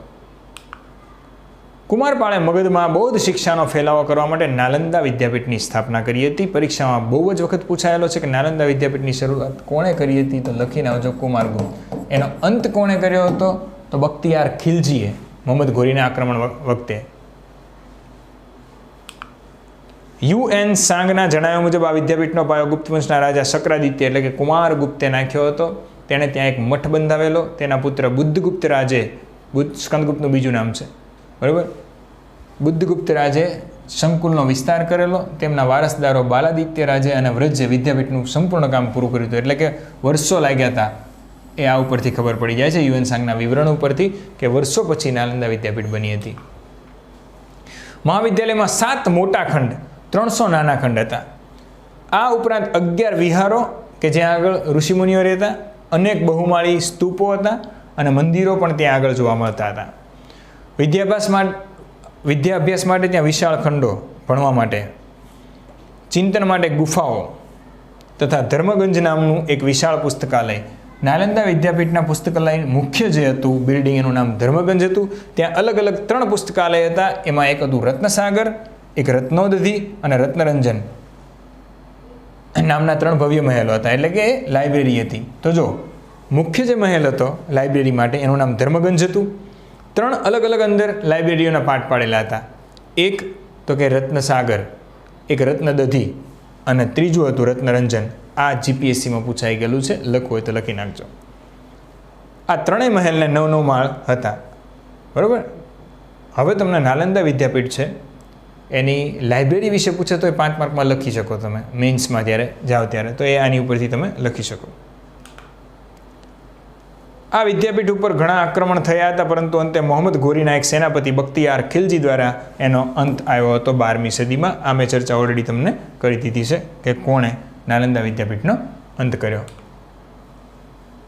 આશા રાખું છું કે કુમારગુપ્ત વિશેની માહિતી પૂછે તો આટલી જ યાદ રાખશો. ખાસ પરીક્ષાલક્ષી શક્રાદિત્ય મહેન્દ્રાદિત્યનું બંને નામ હતું. ચંદ્રગુપ્ત બીજાના અવસાન પછી ઈસવીસન 412-13 એ ગાદી ઉપર આવે છે. 412-13 એ ગાદી ઉપર આવે છે. ત્યાર પછી એને નાલંદા વિદ્યાપીઠની એક સ્થાપના કરી. સૌથી અગત્યનો પ્રશ્ન. કુમારગુપ્ત કવ ઉપરથી કાર્તિકેયનનો ઉપાસક હતો. એના સિક્કામાં મોરની છાપ જોવા મળે છે. સૌથી વધુ સિક્કાઓ, સૌથી વધુ અભિલેખો એના જ જોવા મળે છે. પુષ્યમિત્ર જાતિનો બળવો પણ એના સમયમાં થયો હતો. કુમારગુપ્ત છે એના પ્રશ્નો આનાથી વિશેષ કંઈ પરીક્ષામાં પૂછાતા નથી. જય હિન્દ, જય ભારત. નેક્સ્ટ લેક્ચરમાં એના દીકરા સ્કંદગુપ્ત ભારતના તારણહારને જોઈશું. Hello friends, welcome to my channel, your channel target with Bhavik Maru. Gupta વંશમાં વિક્રમાદિત્ય તરીકે કોણ પ્રસિદ્ધ થયું? Option A Shrigupta, option B Chandragupta પહેલો, option C Kumaragupta, option D Skandagupta. કે ચલો ઓપ્શન ઈ આપું, ઉપરનામાંથી એક પણ નહીં. શું જવાબ લખશો? ઓલમોસ્ટ લોકો એવું કહે છે કે ઉપરનામાંથી એક પણ નહીં. હવે જે વ્યક્તિઓને ખબર જ ન હોય, જે ભણ્યા જ ન હોય કે વિક્રમાદિત્ય ગુપ્ત વંશમાં જ 2 થઈ ગયા, એ લોકોને ક્યાંથી ખબર હોય કે કોણ બીજો વિક્રમાદિત્ય થઈ ગયો? આજે આપણે ચર્ચા કરીશું ડિટેલમાં એ શાસકની કે જેને વિક્રમાદિત્ય પણ કહેવાય છે ગુપ્ત વંશમાં જ. એનું નામ સ્કંદગુપ્ત. ભારતનો તારણહાર, કારણ કે એણે આપણને હુણોના આક્રમણથી બચાવ્યા હતા. એણે પોતાના પિતા શક્રાદિત્યનું બિરુદ પણ ધારણ કર્યું હતું અને પોતાના દાદા વિક્રમાદિત્યનું પણ ધારણ કર્યું હતું. શા માટે જોલો જોઈએ. પહેલાં તો સમય જોઈ લઈએ. સ્કંદગુપ્તનો સમય ઈસવીસન 455 થી 467. ઈસવીસન 455 થી 467નો સમય સ્કંદગુપ્તનો છે. તેની ઉપાધિ એના દાદાની જેમ વિક્રમાદિત્ય, કારણ કે તેણે ભારતમાં જે હુણોનું આક્રમણ થયું એને હરાવી એક બહુ મોટું વિક્રમી કાર્ય કર્યું હતું, એટલે એને વિક્રમાદિત્ય. પિતાની જેમ એણે વધેલા જેટલા શકો હતા એ બધાનો ખાત્મો કર્યો હતો. મતલબ કે રાજા તો કોઈ વધ્યું જ નહોતું, પરંતુ જે લોકો હેરાન પરેશાન અમુક પ્રજાને કરતા હતા એને પણ, એટલે શક્રાદિત્ય નામ એને ધારણ કર્યું હતું. પરમ ભાગવત, ક્રમાદિત્ય, શક્રાદિત્ય અને અન્ય એક નામ હતું દેવરાય. આ દરેક નામ કોના છે? સ્કંદગુપ્તના. પરીક્ષામાં તમારે શક્રાદિત્ય, વિક્રમાદિત્ય તરીકે ઓળખાતો રાજા નીચેનામાંથી કોણ એવું પૂછે તો સ્કંદગુપ્ત લખી શકો. સ્કંદગુપ્ત મહાન ગુપ્તોનો અંતિમ મહાન સમ્રાટ હતો. જો છેલ્લો શાસક ગુપ્તોનો વિષ્ણુગુપ્ત, પણ એવું પૂછે અંતિમ મહાન સમ્રાટ તો તમારે લખવો પડે સ્કંદગુપ્ત. એવું પૂછે મુગલોનો છેલ્લો શાસક કોણ તો તમે એવું લખી શકો કે બહાદુર શાહ ઝફર બીજો. પરંતુ તમને એવું પૂછે કે મુગલોનો અંતિમ મહાન સમ્રાટ કોણ તો તમારે ઔરંગઝેબ લખવું પડે. એ જ રીતે ગુપ્તોમાં એવું પૂછે કે ગુપ્તોનો અંતિમ શાસક કોણ તો વિષ્ણુગુપ્ત, પણ ગુપ્તનો અંતિમ મહાન શાસક કોણ તો કે સ્કંદગુપ્ત. આની પછીના શાસકો નબળા હતા, જેને મહાન કહી શકાય નહીં. એના વિજયો. પુષ્યમિત્ર જાતિનો બળવો આપણે લાસ્ટ લેક્ચરમાં ચર્ચા કરી કે એના પિતાના સમયમાં નર્મદાની ખીણમાં મેકલાના પ્રદેશમાં જે પુષ્યમિત્ર જાતિએ બળવો કર્યો હતો એના પિતા કુમારગુપ્ત હતા, એ વૃદ્ધ થઈ ગયા હતા. તો લડવા કોણ ગયું હતું? સ્કંદગુપ્ત. એ એનો પહેલો વિજય છે. આખી રાત જમીન ઉપર સૂતો હતો એ આપણને ખબર છે, અને એની માહિતી આપણને ક્યાંથી મળે છે? સ્કંદગુપ્તે જે ભીતરી સ્તંભલેખ બનાવ્યો છે એમાં. ઈસવીસન 456માં હુણોની શ્વેત શાખાનું પ્રથમ આક્રમણ થયું. હુણોને સખત પરાજય અપાયો. ઈસવીસન 456માં એના સમયમાં હુણોની શ્વેત શાખા. હવે જુઓ, મેં તમને ઓલરેડી આ ભણાવી દીધું છે, હુણો કોણ છે ને હુણો ક્યાંના હતા બધું જ ફરી એક વખત ચર્ચા કરું છું. ચીનના પ્રદેશમાં મધ્ય એશિયાના વિસ્તારમાં હુણો જેવી ખતરનાક એક જાતિ હતી જે બધા ઉપર હુમલાઓ કરતી, અને આ હુણોના જ વંશજો એક કનિષ્ક અને કુષાણો હતા. આ હુણોની એક શ્વેત શાખા જે ટોળકી છે એ ભારત ઉપર આક્રમણ કરે છે 456માં. આ વખતે ભારતનો શાસક કોણ હતો? સ્કંદગુપ્ત. આ સ્કંદગુપ્તે હુણોને હરાવી અને ભારતને તાર્યું હતું વિનાશથી. એટલે ભારતનો તારણહાર પૂછે તો સ્કંદગુપ્ત લખી શકો, શક્રાદિત્ય, વિક્રમાદિત્ય એવો સ્કંદગુપ્ત, કુમારગુપ્તનો દીકરો, એને ભારતનો તારણહાર કહેવાય છે. હવે હું તમને પ્રશ્ન પૂછું, મેં જે એપ્લિકેશનમાં શીખવાડ્યું છે, ગુજરાતનો તારણહાર કોણ છે? યાદ કરો મૈત્રકોમાં મેં તમને શીખવાડ્યું હતું. હવે મિત્રો, ભીતરી શિલાલેખ છે એ કોને સંબોધીને છે? તો એવો પ્રશ્ન આવે તો મિત્રો યાદ રાખજો, કુમારગુપ્તે ભીતરી શિલાલેખની શરૂઆત કરી દીધી હતી, પરંતુ ભીતરી શિલાલેખમાં સૌથી વધુ જો કોઈ લેખન કરાયું હોય તો એ હતો સ્કંદગુપ્ત. સ્કંદગુપ્તની માહિતી કયા અભિલેખમાંથી મળે છે? તો ભીતરી અભિલેખ. યાદ રાખજો કયો અભિલેખ? ભીતરી. પીઆઈમાં પણ આ પ્રશ્ન પૂછાઈ ગયો છે. હવે સુદર્શન તળાવ, ઓલરેડી આપણે ગુજરાતમાં ભણી ગયા છીએ એપ્લિકેશનમાં કે ગુપ્તોએ પોતાના સુબા તરીકે અહીંયા આગળ કોને મોકલ્યો હતો? તો કે પર્ણદત્તને. હવે જુઓ, સુદર્શન તળાવનો ઇતિહાસ શું છે તો તમને બધાને ખબર છે કે ચંદ્રગુપ્ત મૌર્યના એક સુબા પુષ્યગુપ્તે સુદર્શન તળાવનું નિર્માણ કર્યું હતું. ત્યાર પછી એનું સમારકામ પહેલી વખત કોણે કરાયું હતું? મહાક્ષત્રપ રુદ્રદામાએ કરાયું હતું. સુવિશાખાનો સુબો હતો. તો હવે આ છેલ્લું કામ સુદર્શન તળાવ પર કોણ કરાવે છે? તો કે ગુપ્તો. પર્ણદત્ત કરીને સ્કંદગુપ્તનો એક સુબો હતો જે ગિરિનગર ગુજરાતમાં આવે છે, અને તે જોવે છે કે સુદર્શન તળાવની હાલત ખૂબ જ ખરાબ છે.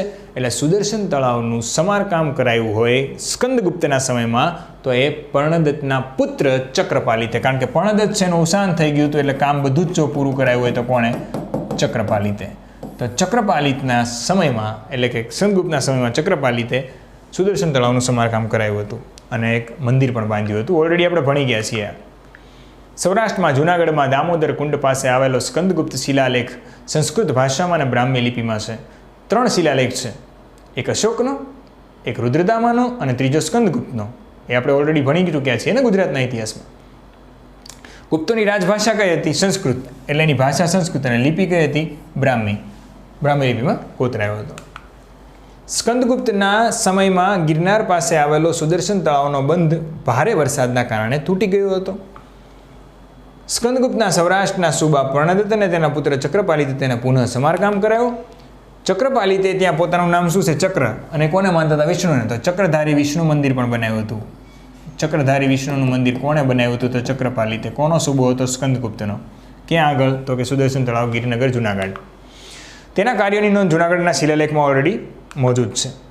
હવે હું તમને એક પ્રશ્ન પૂછું કે સ્કંદગુપ્તે જુનાગઢના શિલાલેખમાં પોતાને કયા રાજા તરીકે સંબોધ્યો છે? જેને એપ્લિકેશનનો વિડીયો યાદ હોય એને આવડ્યું હશે. નથી યાદ? ચલો યાદ કરાવું. સ્કંદગુપ્તે પોતાને અશોકના શિલાલેખની બાજુમાં પોતાનો શિલાલેખ જે કોતરાયો છે ગિરિનગર જુનાગઢમાં, એને પરિક્ષિપ્ત વક્ષા તરીકે સંબોધ્યો છે. તો પરિક્ષિપ્ત વક્ષા તરીકે કયો રાજા પ્રસિદ્ધ થઈ ગયો? સ્કંદગુપ્ત. પિતાની યાદમાં વિષ્ણુ ભગવાનની મૂર્તિની સ્થાપના પણ કરાવી હતી. સિક્કાઓ પર લક્ષ્મી અને ગરુડની આકૃતિઓ અંકિત કરાવી હતી. સ્કંદગુપ્તના સમયમાં સિક્કાઓ એક સમાન સિક્કાઓમાં સોનાનું પ્રમાણ ઘટવા લાગ્યું હતું. જો હવે કુમારગુપ્ત પછી સોનાનું પ્રમાણ ઘટવા લાગ્યું, કારણ કે હુણોના આક્રમણ વખતે આર્થિક પરિસ્થિતિ ખૂબ ખરાબ હતી સ્કંદગુપ્તની, અને ઘણા શાસકો છે એ ધીરે ધીરે કુમારગુપ્તના જે વૈવાહિક સંબંધો હતા છેલ્લે ગઢપણમાં એ નડ્યા હતા. એટલે સ્કંદગુપ્તને ઘણું બધું ભોગવવાનું આવ્યું હતું. સોનાનું પ્રમાણ ઘટતું ગયું. એનો મતલબ સીધો એ થાય કે આર્થિક દ્રષ્ટિએ ગુપ્ત વંશની પડતી શરૂ થઈ ગઈ છે. આર્થિક કટોકટીના સંકેત જોવા મળે છે. સ્કંદગુપ્તે પોતાની રાજધાની અયોધ્યામાં સ્થળાંતર કરી હતી. મિત્રો યાદ રાખજો, ગુપ્ત વંશનું પતન અહીંયાથી દેખાવાનું શરૂ થાય છે. પાટલીપુત્રથી રાજધાની સૌથી પહેલા અયોધ્યા ફેરવવાવાળો શાસક કોણ હતો? તો એ આવશે સ્કંદગુપ્ત. સ્કંદગુપ્ત પછી કઈ રીતે ગુપ્તનું પતન થાય છે? ફટાફટ. સ્કંદગુપ્તનો એક ભાઈ હતો પુરુગુપ્ત, એટલે બીજી માંથી થયેલો ભાઈ હતો. પુરુગુપ્ત પહેલા ગાદી ઉપર બેસી ગયો હતો, પરંતુ સ્કંદગુપ્તને ગાદી મળી હતી એટલે પુરુગુપ્તને દુઃખ લાગ્યું હતું. પણ વર્ષો સુધી સ્કંદગુપ્ત રાજા રહ્યો. જેવો સ્કંદગુપ્તનું અવસાન થયું એટલે સ્કંદગુપ્ત અપુત્ર મરણ પામ્યો હતો. એટલે પાછો પુરુગુપ્તનો વારો આવ્યો. એટલે ચંદ્રગુપ્ત બીજા પછી થોડા સમય માટે પુરુગુપ્ત ગાદી ઉપર બેઠો હતો, પાછો કુમારગુપ્ત બેઠો, થોડા દિવસો પુરુગુપ્તનો વારો આવ્યો હતો. 467 સુધી કોણ આવ્યું? સ્કંદગુપ્ત. 455 થી 467 સુધી કોણ આવ્યું? સ્કંદગુપ્ત. હવે સ્કંદગુપ્તનું અવસાન થયું, સ્કંદગુપ્ત અપુત્ર હતો, તો ગાદી ઉપર કોણ આવ્યો? પુરુગુપ્ત. તે કુમારગુપ્તની પટરાણી અનંત દેવીનો પુત્ર અને સ્કંદગુપ્તનો સોતેલો ભાઈ હતો. તેણે બૌદ્ધ ભિક્ષુક વસુબંધુની પ્રેરણાથી બૌદ્ધ ધર્મનો સ્વીકાર કર્યો હતો. હવે મિત્રો, એક માહિતી આપણને પુસ્તકમાં એવું મળે છે કે એક વસુબંધુ કરીને એક અન્ય બૌદ્ધ ભિક્ષુક પુરુગુપ્તના સમયમાં થઈ ગયા અને બૌદ્ધ ધર્મ સ્વીકાર્યો હતો. કોણે? પુરુગુપ્તે. આપણે એ પહેલાં પણ જોઈ ગયા વસુબંધુ, એક આ વસુબંધુની વાત છે. તેના પછી પુરુગુપ્તના શાસન નરસિંહગુપ્ત, કુમારગુપ્ત બીજા, બુદ્ધગુપ્ત એ ખૂબ જ નબળા શાસકો હતા. એના સમયમાં ફરી હુણોના આક્રમણો શરૂ થયા અને આક્રમણો શરૂ થયા એટલે એ લોકોએ સામ્રાજ્ય પોતપોતાની રીતે વેચી લીધું કે તું આટલું સંભાળ, તું આટલું સંભાળ. અને that was the main reason of fallen of Gupta empire. Gupta સામ્રાજ્યના પતનનું કારણ સૌથી મહત્વનું એ જ હતું. નરસિંહગુપ્ત, કુમારગુપ્ત બીજો, બુદ્ધગુપ્ત આ બધાએ પોતપોતાનું સામ્રાજ્ય વેચી લીધું. હવે એ કેન્દ્રીકૃત શાસન રહ્યું નહોતું અને એમાં હુણોના આક્રમણ થયા અને હુણોના આક્રમણ સામે આ લોકો ટકી ન શક્યા. એટલા જ માટે હુણોએ ગુપ્તનો નાશ કર્યો એવું માનવામાં આવે છે. હવે આ શાસકોમાં એક શાસકની માહિતી પરીક્ષામાં પૂછાઈ શકે. ભાનુગુપ્ત. ભાનુગુપ્ત ગુપ્ત વંશના એક શાસક હતો. એણે સમુદ્રગુપ્તે શરૂ કરેલા એરણ અભિલેખમાં પાછળથી કોતરી કામ કરાયું હતું, પોતાને ઇતિહાસ લખાયો હતો. શું લખ્યું હતું એણે? તો કે એરણ અભિલેખમાંથી તેના વિશે માહિતી મળે છે. ભાનુગુપ્તનો એક સેનાપતિ અને એનો મિત્ર ગોપરાજ છે, એ લડતા લડતા શહીદ થઈ ગયો હતો અને એની પત્ની સતી થઈ હતી. તો પહેલી વખત સતી પ્રથાનો ઉલ્લેખ કોના સમયમાં આવે છે? તો કે ભાનુગુપ્તના સમયમાં એરણ અભિલેખમાં આ લેખિત છે. પહેલો વાર્તાની દ્રષ્ટિએ હતું ચંદ્રગુપ્ત બીજાનો, આ લેખિત સાચો પુરાવો છે. ભાનુગુપ્ત રાજા એરણ અભિલેખ પૂછે ભારતમાં કયા અભિલેખમાં સૌપ્રથમ સતી પ્રથાની માહિતી આપી છે, 1-2 લેવલે પૂછે તો એરણ અભિલેખ. કોણે એ વાત લખી હતી? ભાનુગુપ્તે. ભાનુગુપ્તનો મિત્ર ગોપરાજ ભાનુગુપ્ત તરફથી હુણો સામે લડતા લડતા શહીદ થયો હતો. ગોપરાજની પત્ની અગ્નિ પ્રવેશ, દેહનો ત્યાગ એરણ અભિલેખમાં લખેલું છે. આ પહેલો લેખિત પુરાવો છે. એ પછી વેણગુપ્ત આવ્યો, કુમારગુપ્ત ત્રીજો આવ્યો, વિષ્ણુગુપ્ત આવ્યો અને આ વિષ્ણુગુપ્ત છે એ ગુપ્તનો છેલ્લો શાસક એવું માનવામાં આવે છે. વિષ્ણુગુપ્ત ગુપ્ત વંશનો અંતિમ શાસક હતો. તેના શાસન પછી ગુપ્ત સામ્રાજ્ય છિન્ન ભિન્ન થઈ ગયું હતું. દ્વિતીય ઐતિહાસિક સામ્રાજ્ય, પહેલું ઐતિહાસિક સામ્રાજ્ય મૌર્ય અને આ દ્વિતીય ગુપ્તો, અને આ રીતે ગુપ્તોનો અંત આવ્યો. 550 વિષ્ણુગુપ્તના સમય પછી કોઈ મહાન ગુપ્ત શાસક આપણને, મતલબ કોઈ કાંઈ રાજ્ય રાખ્યો એવો પણ ગુપ્ત શાસક જોવા મળતો નથી. અને આ રીતે ગુપ્તોની પડતી થાય છે, ગુપ્તોનો અંત આવે છે. તો આપણે શ્રીગુપ્ત, ઘટોત્કચ, ચંદ્રગુપ્ત પહેલો, સમુદ્રગુપ્ત, રામગુપ્ત, ચંદ્રગુપ્ત બીજો, વિક્રમાદિત્ય, કુમારગુપ્ત, ત્યાર પછી આપણે ભણ્યા પુરુગુપ્તને અને ત્યાર પછી આપણે ભાનુગુપ્તને વિષ્ણુગુપ્તની વાર્તા સાથે ગુપ્ત વંશની જે ક્લાસ 3 લેવલ અને જીપીએસસી 1-2 લેવલે જે એક્ઝામની તૈયારી હોય છે એના પ્રશ્નો આપણે સોલ્વ કર્યા. આશા રાખું છું કે મારો આ પ્રયત્ન આપને ગમ્યો હશે અને ગુપ્ત વંશની માહિતી મળી હશે. હવે 1-2 લેવલના લેક્ચરમાં ઘણું બધું આપણે કરવાનું છે, જેના ઉપર મારું કામ ઓલરેડી ચાલુ છે. 1-2 વખતે હું જ્યારે કોર્સ રિલીઝ કરું એમાં બધું આવશે, ઘણું બધું છે.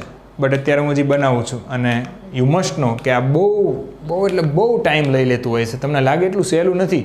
ઘણા લોકો તો એમ કહે છે કે ભાઈ સર અમારો કોર્સ પૂરો કરી દો ને કોર્સ પૂરો કરી. આપણે થોડી કોર્સ પૂરો કરવા માટે એપ્લિકેશન લીધી છે અને એવું શક્ય જ નથી ને, આટલું ડિટેલમાં ભણવું હોય તો શક્ય જ નથી. હું તમને જે લાભ આપું છું એ ક્લાસ 1-2ના લેવલનો આપું છું ઇતિહાસમાં. મેં તમને શરૂઆતના જ લેક્ચરમાં કીધું જ્યારે મેં એપ્લિકેશન શરૂ કરી ત્યારે કે હું એપ્લિકેશન 2 બહાર પાડીશ, એક 1-2 અને એક ક્લાસ 3ની. છતાં પણ તમને હું 1-2ના લેક્ચર તમને ઇતિહાસને ડાયરેક્ટ આપું છું. તો એને ભણો, કારણ કે બની શકે એક સમયે કે ઘણા વિદ્યાર્થીઓની ફરિયાદ આવી જ છે કે સાહેબ આ કનિષ્ક, કુષાણ વંશને, પલ્લવ વંશને એવું તો ક્લાસ 3માં નથી આવતું, અમને નથી સમજાતું, તો તમે એને શોર્ટમાં બનાવો. તો હું ક્લાસ 3ના લેક્ચર અલગ કરવાનો જ છું, અહીંયા જ કહી દઉં છું.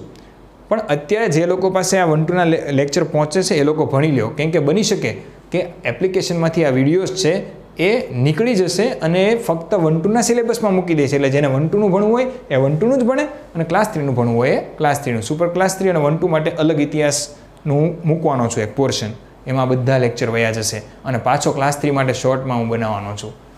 બાકી કાંઈ નહીં રાખું, ક્લાસ 3 માટે નહીં રાખું ને ક્લાસ 1-2 માટે રાખું. ખૂબ જ મહેનતનું કામ છે. તમે વિચાર લેજો કે આ બધું ટાઈપ કરવું, ગોઠવવું, હજી તો ફાઇનલ નથી. આમાં કલર બદલાશે, ઘણું બધું થશે. આમાં બધા ચિત્રો નથી, ચિત્રો આવશે. એટલે તમને આઈડિયા આવે કે ભાઈ આ કેટલું સહેલું છે, કેટલું અઘરું છે. જસ્ટ ઇમેજિન આ બધું 1-2માં આવશે, કે જેમાં કલ્ચરનું, સ્થાપત્ય, બાઘની ગુફાઓ,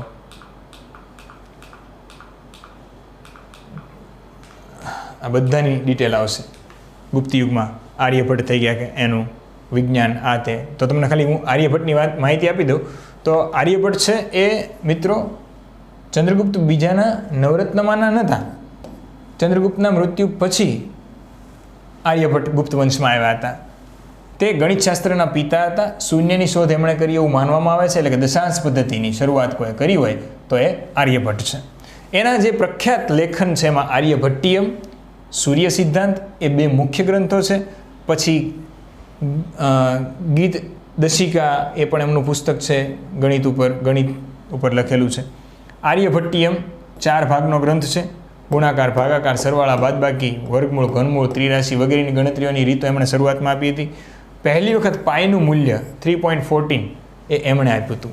હવે મિત્રો એ જમાનામાં કેલ્ક્યુલેટર નહોતા, એટલે 10નું વર્ગમૂળ એ પાઈને ગણતા. જો 10નું વર્ગમૂળ કાઢજો બહુ નજીક આવશે. 10નું વર્ગમૂળ કોને ગણતા હતા? પાઈને ગણતા હતા. તો પહેલી વખત પાય છે એ આપણા આર્યભટ્ટે આપેલું છે. પૃથ્વી સૂર્યની આસપાસ ફરે છે અને તેનાથી દિવસ રાત થાય છે એવું પણ પ્રથમ કોણે કહ્યું હતું? આર્યભટ્ટે. મિત્રો આપણને એવું છે કે પૃથ્વી સૂર્યની આસપાસ ફરે છે એવું કોપરનિકસે કીધું, વિશ્વને એ જ ખબર છે. પણ ખરેખર ભારતના લોકોએ આ શોધ કરી હતી આર્યભટ્ટે. આર્યભટ્ટના સમયમાં એ એક વખત હોડીમાં બેઠા હતા. હોડીમાં બેઠા એટલે એણે જોયું કે વૃક્ષ છે એ એને આમ હલતું દેખાયું. તો ક્યારે હલું તો હું હોડીમાં છું, વૃક્ષ તો સ્થિર જ હોય, વૃક્ષ થોડું હલતું હશે. પણ મને એવું લાગે છે કે વૃક્ષ હલ્યું. એનો મતલબ એવો છે કે પૃથ્વી છે એ ફરતી હશે અને સૂર્ય તો સ્થિર હશે. કેમ કે જો વૃક્ષ સ્થિર હોય છતાં ફરતો દેખાય છે, સૂર્ય ફરતો દેખાય છે આપણને, અહીંથી આમ પૂર્વથી પશ્ચિમમાં ગયો, પણ ખરેખર સૂર્ય નથી ફરતો પૃથ્વીની આસપાસ, પૃથ્વી સૂર્યની આસપાસ ફરે છે એવું પહેલી વખત કોણે કીધું હતું? આર્યભટ્ટે. ચંદ્રગ્રહણ અને સૂર્યગ્રહણની સૌપ્રથમ ચર્ચા, એક્લિપ્સની ચર્ચા સૌપ્રથમ કોણે કરી હતી? આર્યભટ્ટે કરી હતી. વરાહમિહિરની વાતો ઓલરેડી કરી નાખી છે. ભાસ્કરની વાતો, બ્રહ્મગુપ્ત એ સમયમાં થઈ ગયા, એમની માહિતી પણ હું લખું છું. બ્રહ્મગુપ્ત. જો ભારતના ન્યૂટન કોને કહેવામાં આવે છે? બ્રહ્મગુપ્તને. આઇન્સ્ટાઈન કોને કહેવામાં આવે? ચર્ચા મેં ઓલરેડી કરી હતી કનિષ્કના સમયમાં. નાગભટ્ટ, ભારતના આઇન્સ્ટાઈન. તો તમને એવું પૂછે નાગાર્જુન, એ જ રીતે પૂછે કે ભાઈ ન્યૂટન કોણ? તો બ્રહ્મગુપ્ત. આઇન્સ્ટાઈન કોણ? તો કે નાગાર્જુન. અને ન્યૂટન કોણ? તો કે બ્રહ્મગુપ્ત. આવું યાદ રાખજો. કેમ ભાઈ એને ન્યૂટન કીધા? તો સૌથી પહેલાં મિત્રો ગુરુત્વાકર્ષણના નિયમો, ન્યૂટનનો જન્મ નહોતો થયો એની પેઢીનો, એ પહેલાં ગુરુત્વાકર્ષણના નિયમો કોણે આપી દીધા હતા? બ્રહ્મગુપ્તે. એટલા માટે એને ન્યૂટન કહે. બ્રહ્મ સ્ફુટનો સિદ્ધાંત, ત્યાર પછી એણે ખંડખાદક લખેલું છે. પછી બ્રહ્મગુપ્તે સમીકરણના રીતો શોધી, ગુરુત્વાકર્ષણનો સિદ્ધાંત આપ્યો.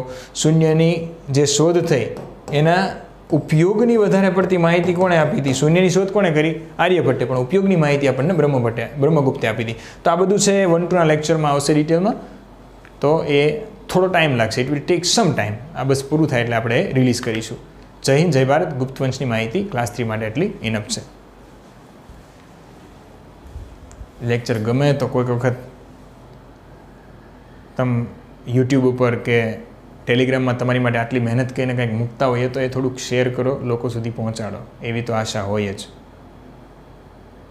અધિકાર એ જ લોકોને ભોગવવાનો હક છે કે જે લોકો પોતાની ફરજ અદા કરે. તો ઘણીવાર એવું થતું હોય કે ટેલિગ્રામમાં કે યુટ્યુબમાં લેક્ચર મૂકતા હોય ત્યારે એપ્લિકેશનવાળા લોકો ફક્ત શું કરે છે કે ભાઈ એપ્લિકેશનમાં જોઈ લે છે, યુટ્યુબ પર નો કમેન્ટ, નો લાઇક. તો વિચારજો જરા હું શું કહેવા માગું છું. મારી પણ કંઈક આશા હોય આટલી બધી મહેનતના અંતે. બાકી બોર્ડ ઉપર લખીને મને ભણાવતા આવડે જ છે. સીધું બોર્ડ હોય ઉપર લખી નાખવાનું પહેલેથી અને પછી વાંચી જવાનું, બટ એ કદી નથી કર્યું. જય હિન્દ.